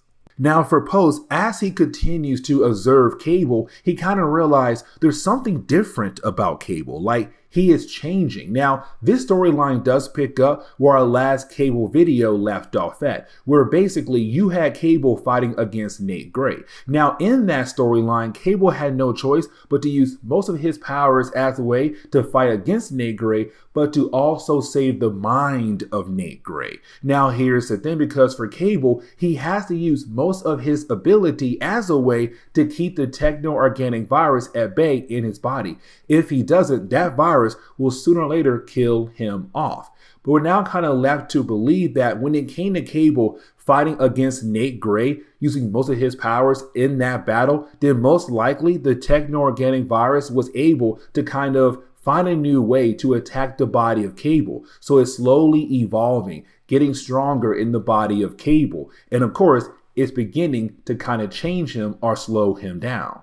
Now, really, the rest of this chapter is just Cable and Domino just working their way through this entire base. Because for Cable, he believes there should be some kind of information left behind on some computer chips that can kind of tell them what exactly happened here, but also kind of tap into the camera to see who this Onslaught person truly is. Because for our heroes, they still have no idea who Onslaught is. They never even seen an image of him yet. But either way, for Cable and Domino, it does kind of give them time to have the conversation with one another. Now for Cable, it's him saying like, yes, I know that it sucks that Tyler is dead, but this is war. You have to understand that I have been in war for my entire life. I have tried my best to handle the idea of loss. And yes, he is my son. I am hurting and I do miss him so much, but I try my best and I understand that sometimes you don't have a choice when it comes to a battle. He is talking about Wolverine saying he had no choice. And so it's Cable saying, yes, I am upset, but at the same time, understand that Logan had no choice. And also Domino, I understand when it came to Grizzly, again, you had no choice. And so it's Cable saying like, he does have a heart, but he has to keep going. Now, with all that being said, you do have Cable and Domino try their best to collect any pieces of information left behind at this place. Unfortunately, the robots who were left behind in this place kind of blow up the last piece of computer chip that Cable could use to gather intel on Onslaught, but also this military base as well. Either way, you do have our two heroes leave and go back home. Now, we do kind of pick up with a character known as Blacksmith. Now, Blacksmith, just like Cable, is from the far future. Matter of fact, he's from Cable's future. But here's the catch. You see, for Blacksmith, he's kind of trying to make sure that Cable stays on the right path. The path that was laid out for Cable by the Ascani clan. Now, here's the thing, because for Blacksmith and Cable, they don't really agree on a lot of different things. Like, for example, in our last video, for Blacksmith, he believed Nate Gray should have been killed off. Anyways, though, you have Blacksmith right now looking at data about what's going on inside the body of Cable, except that is when somebody contacts him through his mind. Now, of course, we're left to believe that this is Onslaught. But here's the thing, because for Onslaught, he believes that Blacksmith should be removed from Cable's life as a way to get to Cable. And so just like that, the entire base that belonged to Blacksmith gets blown up in a matter of seconds. So we're kind of left to believe that Blacksmith is officially dead. But now we have to jump into Cable issue number 33. Now, when we do, we are picking up with Cable paying a visit over to who he believes to be his Hank McCoy. The reason why I say his Hank McCoy, because by this point in Marvel's timeline, the main Marvel Universe Hank McCoy is locked away. This is Dark Beast from the age of apocalypse reality pretending to be our Hank McCoy. And so right now for Cable, he's wanting to see if Hank McCoy can figure out what is truly going on with the legacy virus. But in reality, it's going to be Dark Beast using that sample for his own personal reasons. Now, while you have the two guys talking to one another, you do have Storm walk into the room. Now, the reason why you have Storm right now coming to Cable is all because of Post. You see, in an earlier storyline, you had Storm, Cyclops, Wolverine, and Iceman fight against Post. Now, they barely won, but again, they fought against Post. It's her asking Cable to go into her mind and see if he knows anything about Post that could possibly lead them over to Onslaught. Now, here's the thing, because for Cable, when he does go into the mind of Storm, he realized that Post is completely masked. Meaning that for Cable, he cannot see a clear image of who Post is. But on top of that, he does kind of realize that there is some kind of side link that he remembers. Unfortunately, he does not remember who that person he's linked with. Now, with that being said, you also have Cable kind of go through some serious pain here in this moment because, again, the techno-organic virus. Now, for Cable, he does not want to inform the rest of the X-Men and X-Force what's going on with him. And so for Domino, luckily for Cable, she was nearby to kind of help cover Cable by saying, oh, he's okay, he's just going through the flu. But in reality, it's the techno-organic virus attacking his body. Now, for Cable, he does get word about what had happened to Blacksmith, so he does head over to Baltimore. The thing is, when Cable arrives in Baltimore, he does get confronted by some police officers. Now, the reason why, because you have Cable just literally staring at their crime scene, but he does use his powers to send them away. Now, right after that, you didn't have Cable try to find any clues that could tell him what exactly went down here, who had killed Dolph Blacksmith. Now, for Cable, he does find this clue where he's basically able to pick up on someone's presence who used to be there. But once you have Cable realize who that person was, we get a flashback.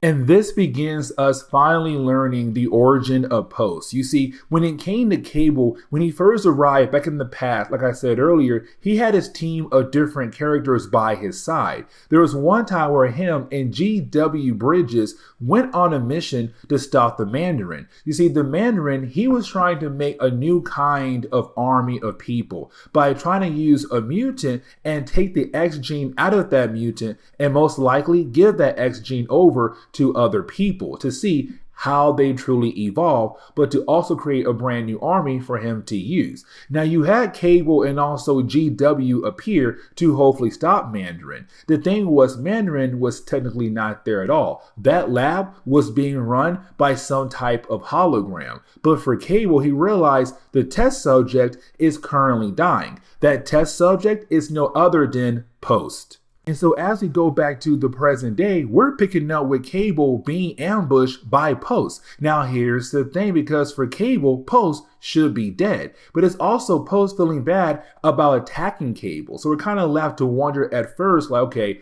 why in the world should Post be dead? And also, how close were these two characters? And so that leads us back into the flashback. Now we see here that Cable was able to get Post out of the base of the Mandarin before it blew up. The problem is that Post back then was slowly dying, but Cable realized that he needed a blood transfusion. Here's the problem though. For Cable, he already had the techno-organic virus in his body. So with that blood transfusion, it's kind of like, hey, I'm giving you also my blood, but also most likely part of the techno-organic virus. But either way for Cable, he had no choice. Now it's Post telling Cable, I will never forget this. And so this leads us into the ending of the storyline, because now we're picking up with Cable fighting against Post. Technically, we're picking up with Post beating down on Cable. But either way, it's Post right now feeling bad about the idea of what he's doing to Cable, because Cable had technically saved his life. But on top of that, it's also him kind of saying like, your virus did somewhat save my life, but also change me. But it's also Post working for Onslaught. He has no choice here but to do what his master asked him to do. And so you have Post just beat down on Cable. Now for Cable, unfortunately, he's not able to call out for help because right now he must use all of his powers to keep the techno-organic virus at bay. The problem is right now, it does not seem like it's working. So the techno-organic virus is slowly changing and taking over his body. But by the end of this storyline, we do see Post completely knock out Cable. Now, this storyline is going to lead into the Hulk comics for our next video when it involves Cable.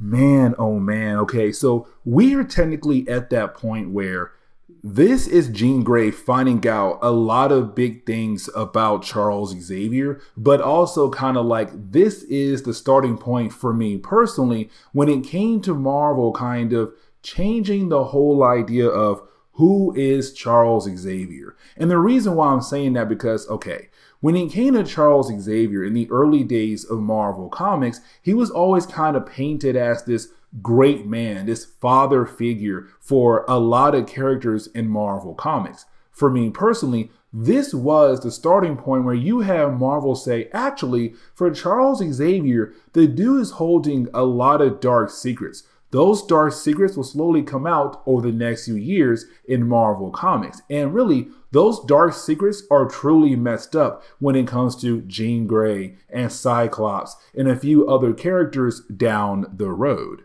And really, as we get into the opening pages for issue number 53, we're really picking up with Jean Grey. Now, this is Jean Grey just out there shopping, you know, having a good old time. But the problem is for Jean Grey is that with her being a psychic, she can read the minds of people around her. So like, for example, the first guy she goes to, she asks for directions. This guy has some nasty thoughts about her. The next person is the lady in charge of the store she goes to, who's very jealous of Jean Grey's size. And the last one is some girl who recognizes Jean Grey and knows that she comes from Charles Xavier School, basically knowing that she is a mutant. And so for Jean Grey, she's trying her best to block out their thoughts, but of course it still somewhat bothers her. Now, when she does go into the dressing room, that is when she is confronted by the man himself, Onslaught. Now, this is Onslaught pulling Jean Grey into the astral plane. The astral plane is only reachable by someone who is a psychic. And sometimes you have other people being able to access the astral plane as long as they're with someone, again, who has the ability to access the astral plane. But here's the thing, because for Onslaught, the reason why he's here right now with Jean Grey is for two reasons. One, he believes that Jean Grey will play a very important role for the days to come down the road when it comes to mutants and humans, but also is him trying to challenge Jean Grey's beliefs, because for Jean Grey's beliefs, it's the same thing like the rest of the X-Men, but also for Charles Xavier. You have the X-Men trying to reach Charles Xavier's goal, where mutants and humans have the ability to live together in harmony. But right now, it's Onslaught saying like, do you truly believe that could possibly happen? Do you truly believe that Charles Xavier's dream is actually reachable? And so this is him trying to challenge her, hoping to change her mind, but to also bring her over to his side. Now, this leads us over to Beast, R. Hank McCoy. And the reason why I say R. Hank McCoy, because currently he's locked up. And the reason why, because, well, a different Hank McCoy, better known as Dark Beast from the Age of Apocalypse reality. Now, for Dark Beast, he locked away R. Hank McCoy so that he could pretend to be R. Hank McCoy and pretend to be with the X-Men, but also to hide from Mr. Sinister, because in the old reality for Dark Beast, least, Mr. Sinister was a scary man to Dark Beast, but he's also afraid of the possibility that this reality's version of Mr. Sinister could discover his old reality, the Age of Apocalypse. So his whole idea is to hide with the X-Men right now, pretending to be R. Hank McCoy. But right now, it's R. Hank McCoy finding a way out of his prison to hopefully regain his spot on the X-Men. Now, I want to switch over to Jean Grey and Onslaught because remember, he's trying to challenge Jean Grey's belief.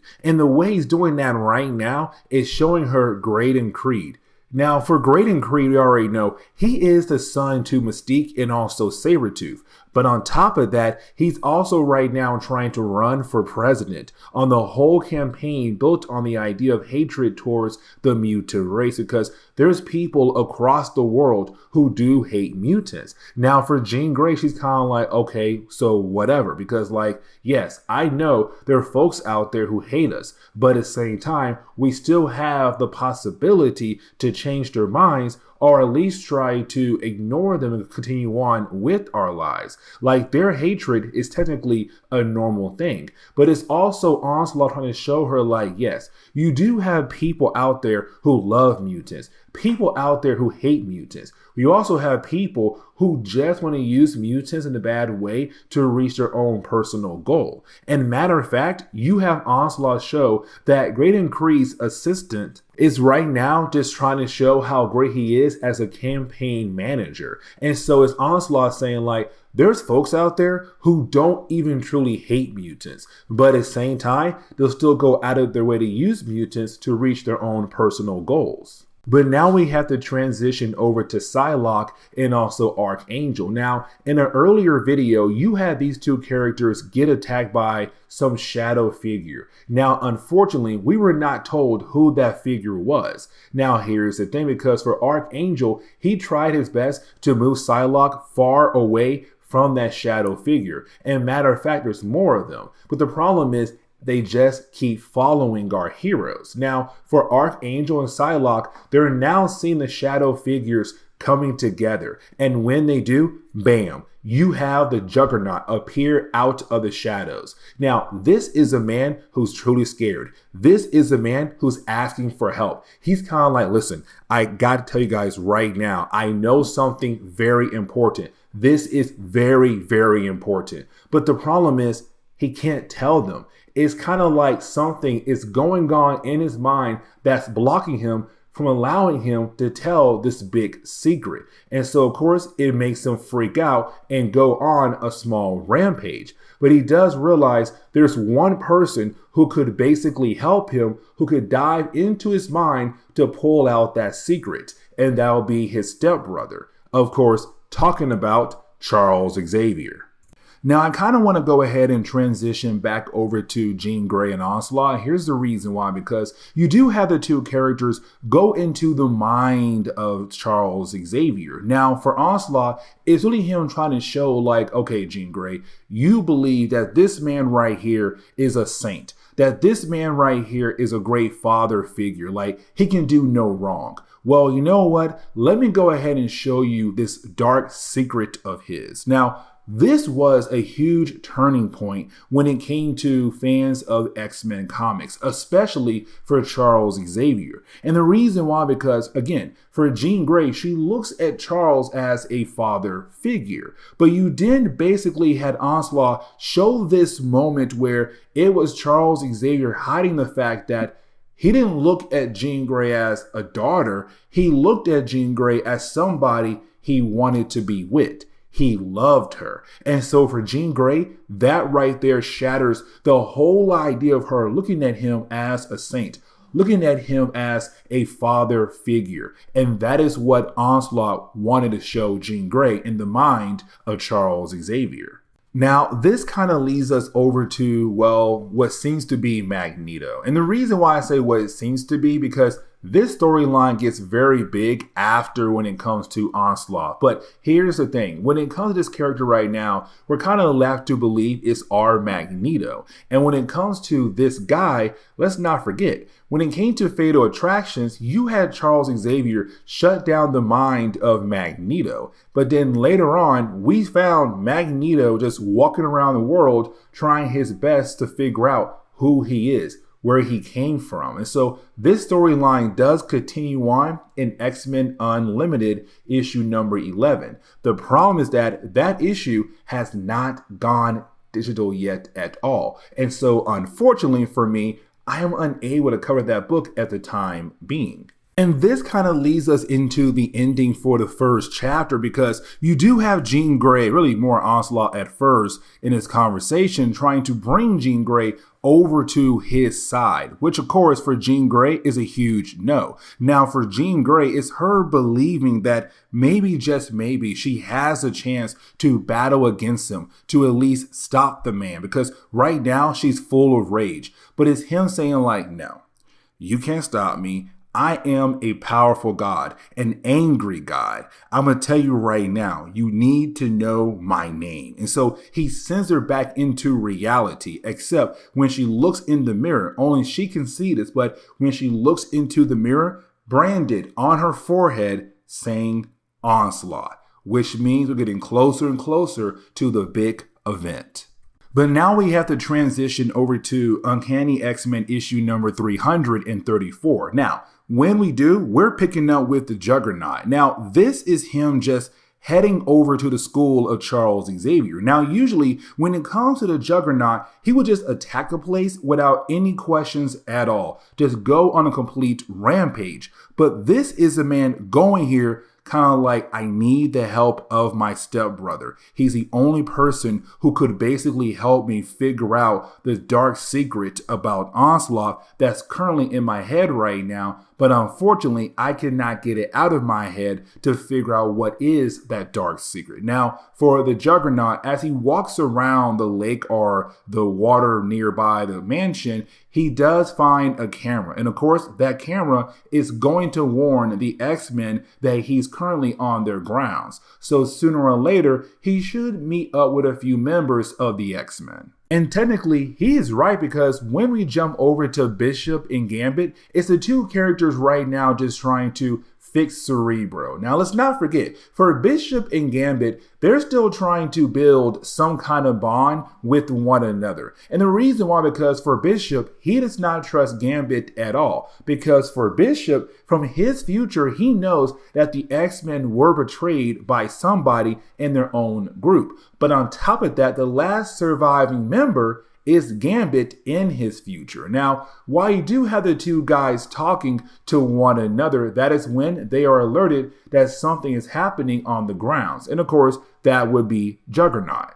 Now, this is where we see Jean Grey going over to Cyclops to tell Cyclops what happened to her, how she basically met Onslaught. Now, it's also her telling him like, hey, listen, he wanted me on his side. He wanted me to join him. Now, for Cyclops, he wants the meaning behind that part right there. Like, what did he mean he wants you to join him? Now, the problem is that she is slowly forgetting the entire conversation. Now, for Cyclops, he wants her to go talk to Charles Xavier, but she's kind of like, no, not right now. Like, I will take care of that in the morning. I just need a little bit of time. Now, for Archangel and also Psylocke, they have been trying to get a hold of the X-Men. Now, for Psylocke, she kind of feels like the reason why she has been unable to get a hold of Charles Xavier by using her psychic abilities is because of, well, the Crimson Dawn inside of her. Now, I'm not going to sit down and try to explain what the Crimson Dawn is. Matter of fact, later on in our coverage over the X-Men,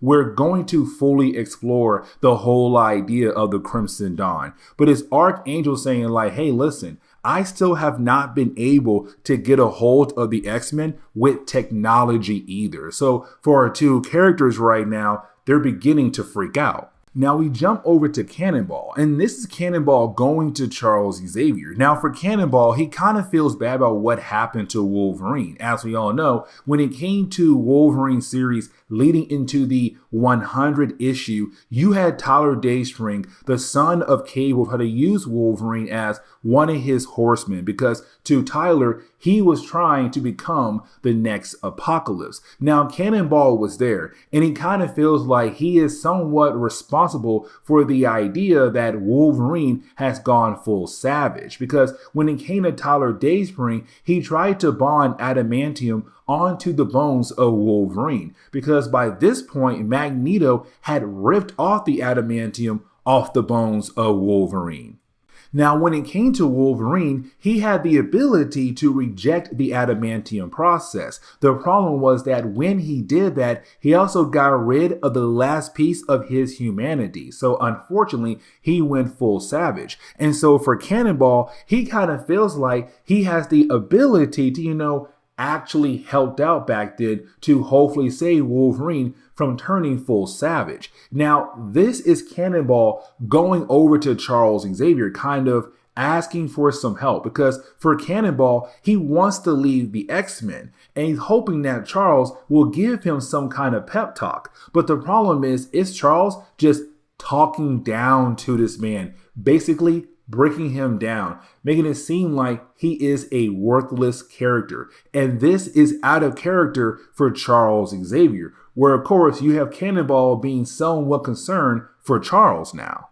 And so now we're able to switch over to Gambit and Bishop. Now these two characters, they're heading over to where the alarm had went off at. Now the entire time that they made their way over there, for Gambit, Homeboy was trying to have a conversation with Bishop, trying to slowly build up that friendship. But here's the thing, because when they do arrive where the alarm had went off at, they get ambushed by Juggernaut. And just like that, these two characters are easily taken out. Now you do have the book kind of reminding us about two different things that I had already mentioned in this video. The first being that Dark Beast pretending to be our Beast on the X-Men, and so far no one truly knows that that's Dark Beast. But also on top of that, you also have the book remind us that Wolverine has now gone full savage. Either way, by the end of this section, because you do have Dark Beast right now trying to run some tests on Wolverine, you have Cannonball stop by. And the reason why, because he wants to have a one-on-one conversation with Storm about what just happened with Charles Xavier. But for a brief moment, we have to jump over to, well, Graydon Creed. Now here's the thing, because this was Marvel back then already planning the next X-Men crossover, because you have Graydon Creed be confronted by Bastion. Now this is Bastion saying, "You're stupid, Graydon. Like, my plans are slowly coming together, but the whole idea of you attacking Kelly was ridiculous." Now, that attack happened in the earlier part of our coverage, or the prologues for X-Men Onslaught, where you had Kelly call up Scott Summers to warn Scott what was coming down the road for the mutant race. Now, for Jean Grey, she does find Gambit and Bishop knocked out, and she is a tad bit concerned about what happened to them. But that is when she is confronted by Juggernaut. Now, for Jean Grey, Juggernaut is an enemy,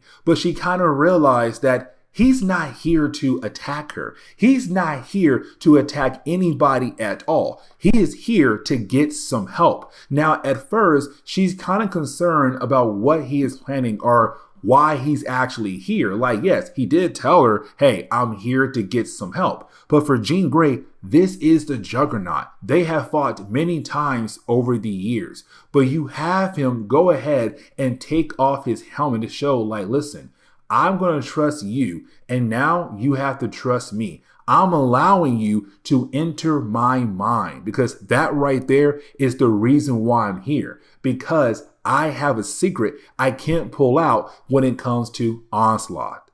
Now, as we transition over to Charles Xavier, is Charles Xavier right now just looking up information about Nate Gray? Now, technically, that is important for the overall story, but for right now, you have Cyclops walk into the room. Now, just like Cannonball, you also have Charles Xavier begin to talk down to, well, Cyclops. And you're kind of like, okay, what in the world is going on with Charles Xavier? Now, for a brief moment, while you do have Charles just talk down to Scott Summers, he said, Scott, I need you, Scott, to be strong. And then out of nowhere, you have Charles disappear. Now, you didn't have Cyclops ask the computer like, okay, computer, locate Charles Xavier. The computer says Charles is currently in his study. Now, here's the thing, because you didn't have Charles contact Cyclops saying, relax, Cyclops. Consider this as a test from a former instructor to his favorite student. As always, Scott, be prepared for anything. So for Scott Summers, he does somewhat relax. But now we jump over to Jean Grey and also Juggernaut as they head underneath the mansion. The reason why, because there is this chamber that Charles used way back in the early days of X-Men comics, where basically is a size-shielded chamber. It should be very secure to allow Jean Grey to go into the mind of Juggernaut to hopefully pull out the answer out of his mind to figure out who is Onslaught. But on top of that, make sure that Onslaught will not be able to kind of pick up what's happening here. Really, almost any psychic should not be able to pick up what's happening here inside this chamber. And so this leads us into the final chapter of today's video, because we do pick up with Cannonball being spotted by Cyclops. Now, this is Cyclops kind of realized that Cannonball just got lectured, or what he believes got lectured by Charles Xavier, not really knowing that Charles kind of broke the man down. Now, before you have the two characters being able to continue on with their conversation, you have the rest of the X-Men, minus Jean Grey, running over to Cyclops saying like, hey, listen, Gambit and Bishop just had a run-in with Juggernaut. He's somewhere nearby, so let's go. And so you have the X-Men go ahead and begin to look around for Juggernaut. And for right now, no one really realized that Juggernaut is with Jean Grey, because no one realized that Jean Grey is currently missing. Now, for Jean Grey, as she tries her best to look into the mind of Juggernaut, you have Jean Grey realize two things. That one is Juggernaut right now trying to get to Jean Grey, because what he's saying is somewhat very similar to Onslaught. The whole idea that Charles Xavier is not a saint at all. The man is kind of messed up. Now, with all that being said, you have Jean Grey realize that Juggernaut did not close the door behind him. So the chamber is not secure like it's supposed to be. And so for Cyclops, back at the mansion, he kind of realized he can no longer feel Jean Grey, and that freaks him out. So he says, hey guys, you know what? The rest of you guys go ahead and continue on to look for Jean Grey. I'll be right back. So he runs back towards the mansion. Now, for Iceman, he does bring up the fact that this kind of reminds them, or him, sorry, the first time the X-Men ran into Juggernaut. Now, he does ask Beast, do you remember that moment? Here's the problem though. For Beast, this is Dark Beast. He does not remember that moment at all. And so he tries his best to play the game acting like he does remember. But for Bobby, he's kind of like, what you just said is completely wrong. And so it's kind of like another hint for the X-Men. There's something going on with Beast here. And really, speaking of our Beast, Hank McCoy, we see him being able to finally break free. And when it does seem like he'll finally be able to go home, he's then confronted by somebody who calls him Furball. And the problem is, we have no idea who that person is. Now, for Cyclops, he runs over to Charles Xavier. Now, for Charles, he's still acting, mostly rude here. But it's also Scott saying like, hey, listen, Jean Grey is missing. Now, for Charles, he's not really worried at first. But you have Scott say, no, we should be worried, because she did have a conversation with Onslaught. Now that right there scares Charles Xavier. You then have Scott realize that for some reason Charles is looking up information about Franklin Richards, the son to Reed and Susan Richards over at the Fantastic Four. Now for Charles, he does not remember looking anything up about Franklin. So to him, that is right there very odd. Now you also have Cyclops tell Charles about the Juggernaut. Now for Charles, he tells Cyclops, hey, go ahead and turn off all our defenses. I want to lure Juggernaut in because I believe my X-Men should be able to handle him. But for Jean Grey, you do have her and Juggernaut continue to try to work together, even though the man does kind of tick her off. But it's her right now trying to help him to unblock that one thing he knows about Onslaught in his mind, trying to break it away. And this leads into the big moment because you then had the story jump back over to Charles. And for Charles, he has been feeling like a failure the last few years when it comes to X-Men comics from 1991 up to now. The whole idea of Sabretooth, he tried to fix the mind of that mutant. He failed. He failed Wolverine as well. Psylocke almost got killed. Magneto and Fatal Attractions where you have Magneto go too far. You also now have Graydon Creed out there basically just trying to become president to get rid of the mutant race. You now have mutants across the world being attacked, and most likely those humans who do attack mutants will get off easily. It's Charles Xavier feeling defeated. It's Charles Xavier getting angry. The rage is building up more and more. But then he realized that somebody else right now is in the room. And he realized who that person is. Right when you have Charles realize what's going on, Jean Grey also realizes as well. She tells Juggernaut, hey, you gotta get out of here now. Like, you're in danger. Get the mess out of here. The problem is that when he runs out the chamber, well, the mind games begin right now. Onslaught is playing with Juggernaut's mind. Unfortunately, he can't escape. Now, there is a point where he does run into Charles Xavier's study. And this leads into the moment where you have Juggernaut be confronted by Onslaught. Now, for Kane, he's begging Onslaught to not kill him, to let him go. And for Onslaught, he loves the idea of killing off Juggernaut. He's kind of like, that is a splendid idea. You know what? Let's go ahead and do that. But here's the thing, because you didn't have Onslaught pull out the gem of Sidorak, which of course gives King Marco his abilities. Without the gem, he's no longer the Juggernaut. So just like that, he is weakened. But the very last page reveals to us who is Onslaught. It is Charles Xavier. And then to close on this video, you have Charles call the X-Men over to him. And this is where we're going to end.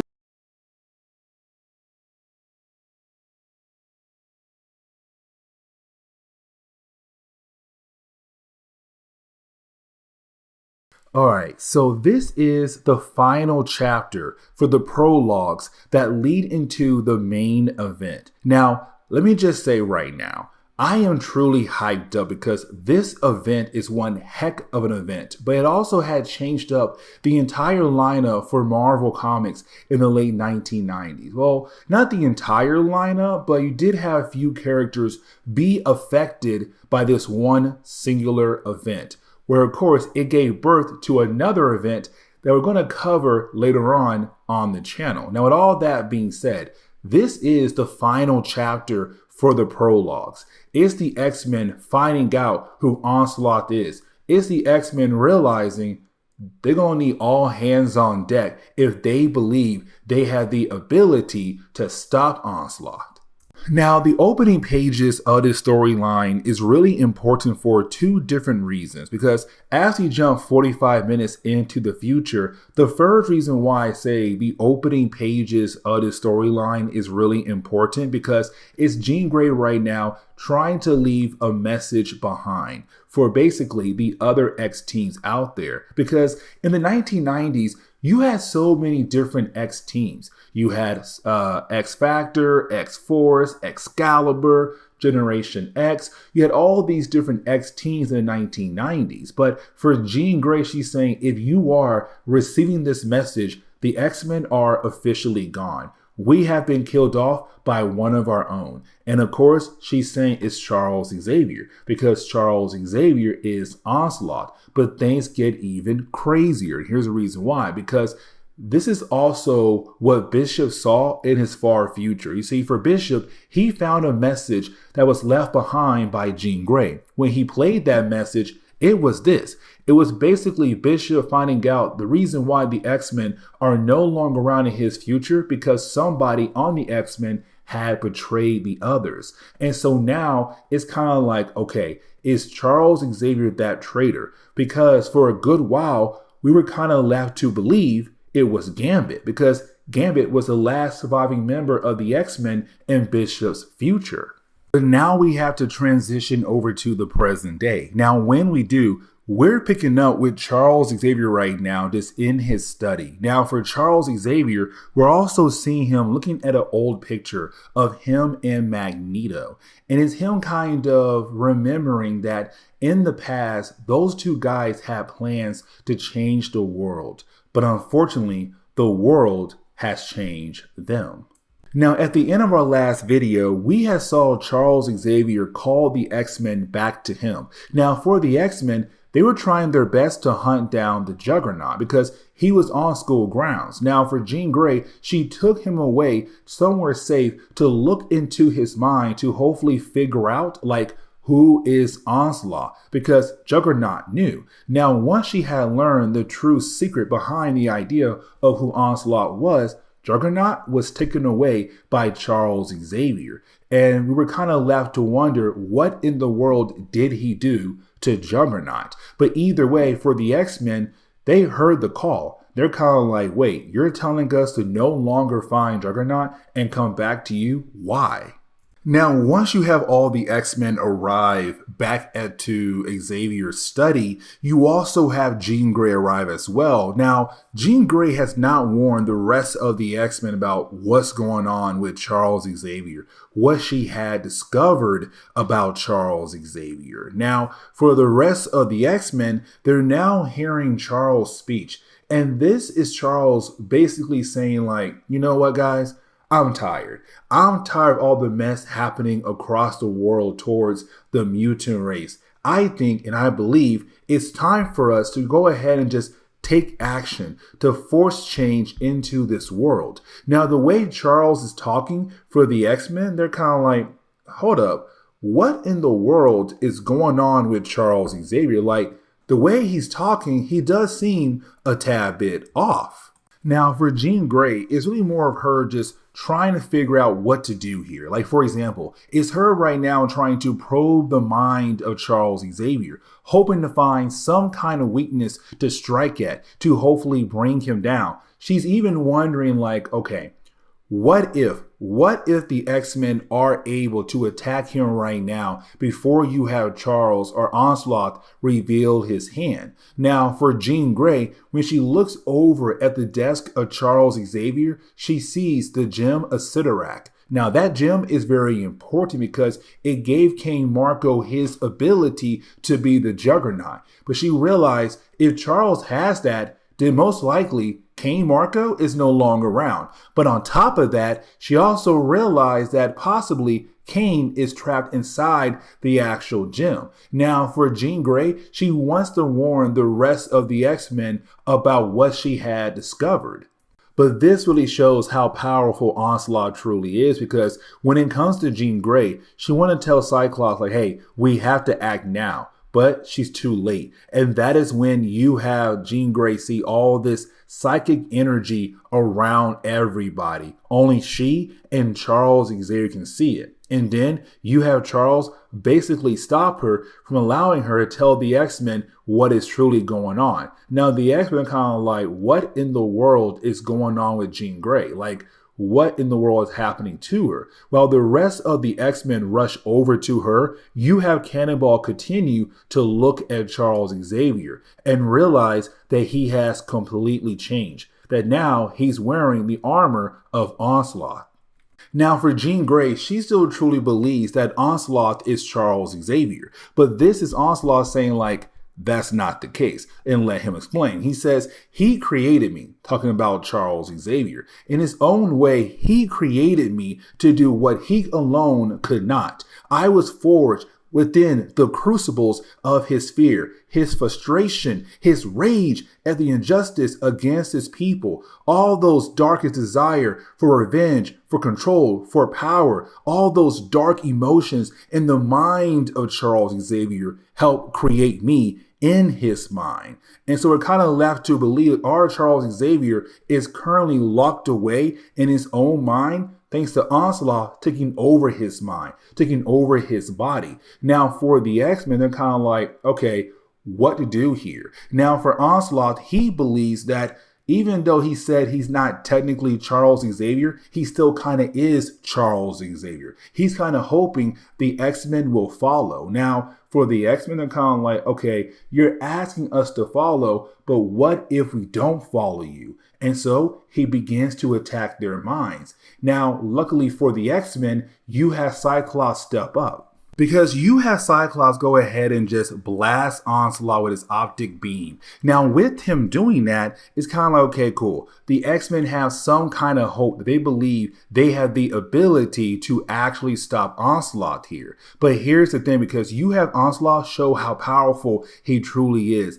He begins to play mind games with them. He begins to use his ability to the point where the X-Men are no longer able to use their own ability against him. Now, while he is leaving, he also says one other thing. He says, I am just as Charles Xavier as I am somebody else, kind of hinting at the idea that there are two people who are technically at fault for this creation of this being. Now, thankfully for Gambit, he does use his powers as a way to blast a hole in the ground to send the X-Men flying. When he does that, it does free the X-Men from Onslaught control. Now for Jean Grey, she says Gambit should not be able to do that at all. And the reason why, because how powerful Onslaught truly is.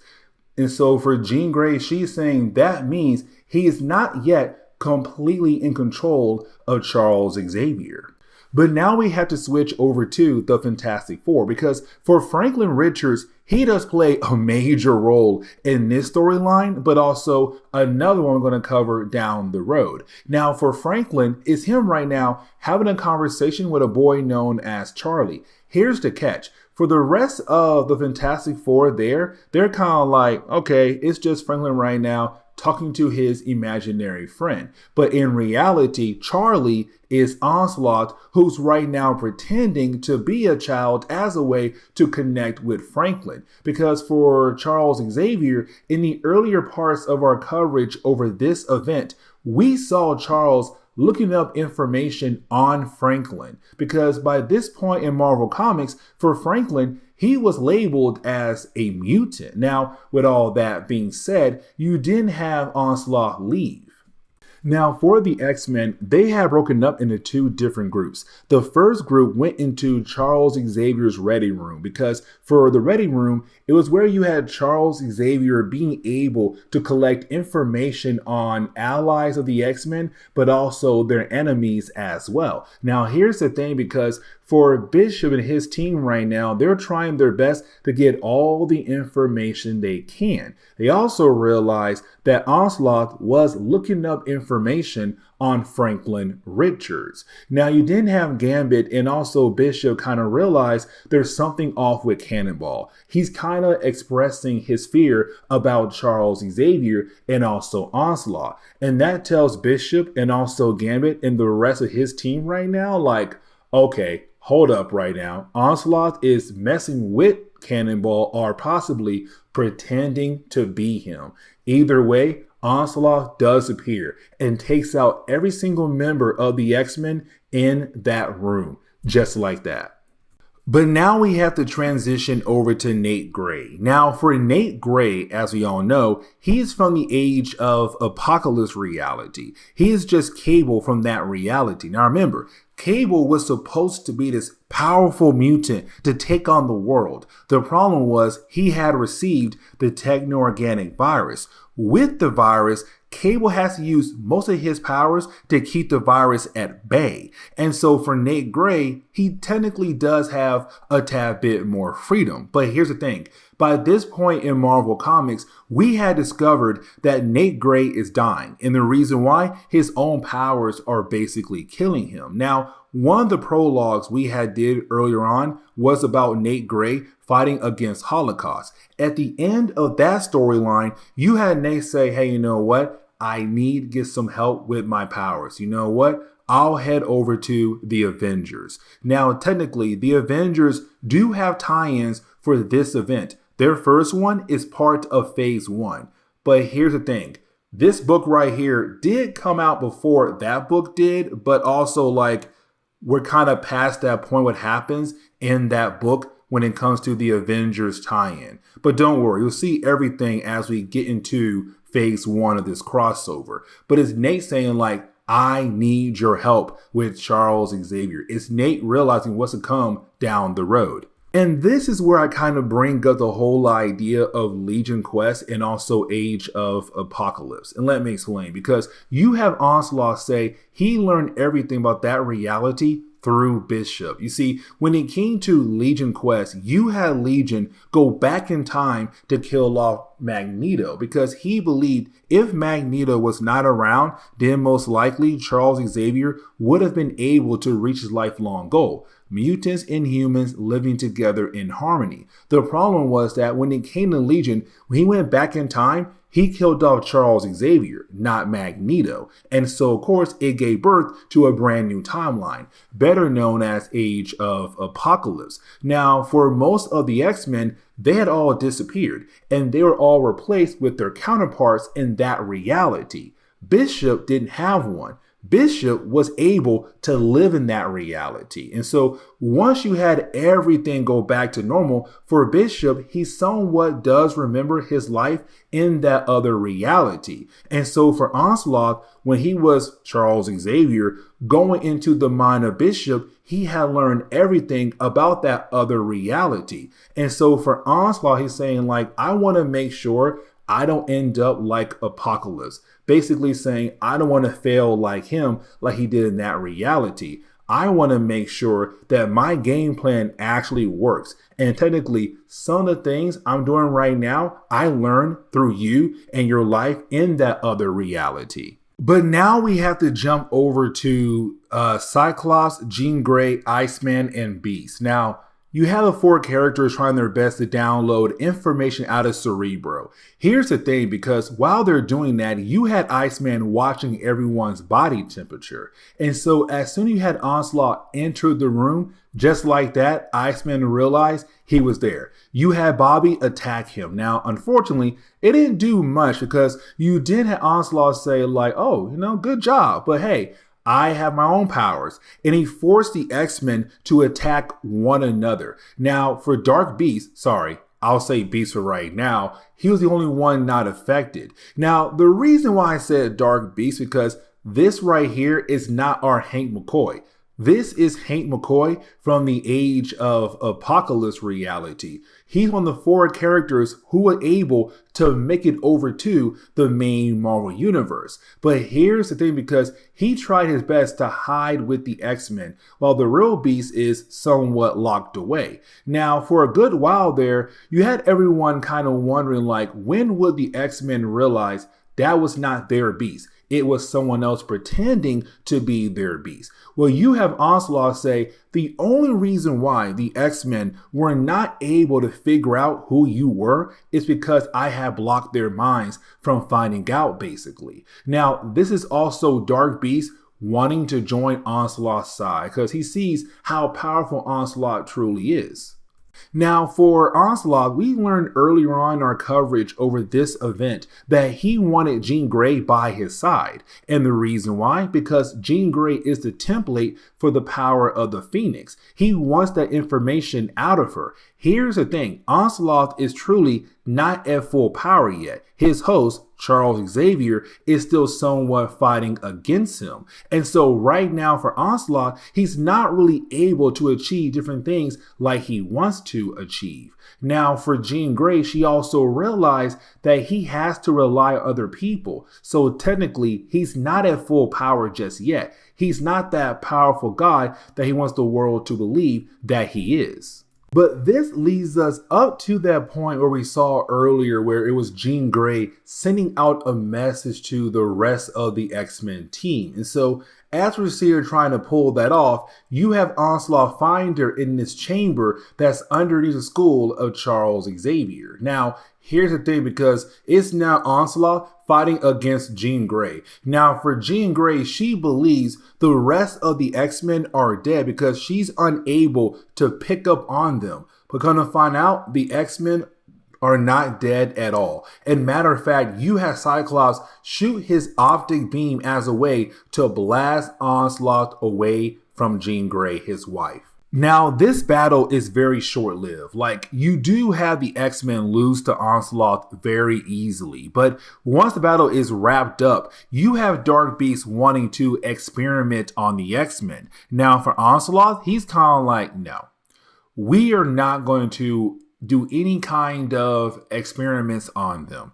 Dark Beast, I need you to understand that when it comes to my plans go far beyond what you see right now with the X-Men. They go over the entire world. Sooner or later, every creature on this planet will understand how powerful I truly am. And you then have Dark Beast and Onslaught disappear. But the very last page of the storyline is us jumping over to this facility. Now, this facility is, of course, a Sentinel facility. Now, everyone working there, they're kind of like, hey, listen, there's no way we'll ever use these robots against the mutant race. They're kind of like nuclear bombs. The world will never see nuclear bombs go off ever again. But you see, while they're saying that, you have one of the Sentinels activate, kind of show that chaos is truly coming very soon for the world of Marvel Comics. But this is where we're going to end today's comic book video. So please leave me a like down below and subscribe. But guys, see y'all next time. Later.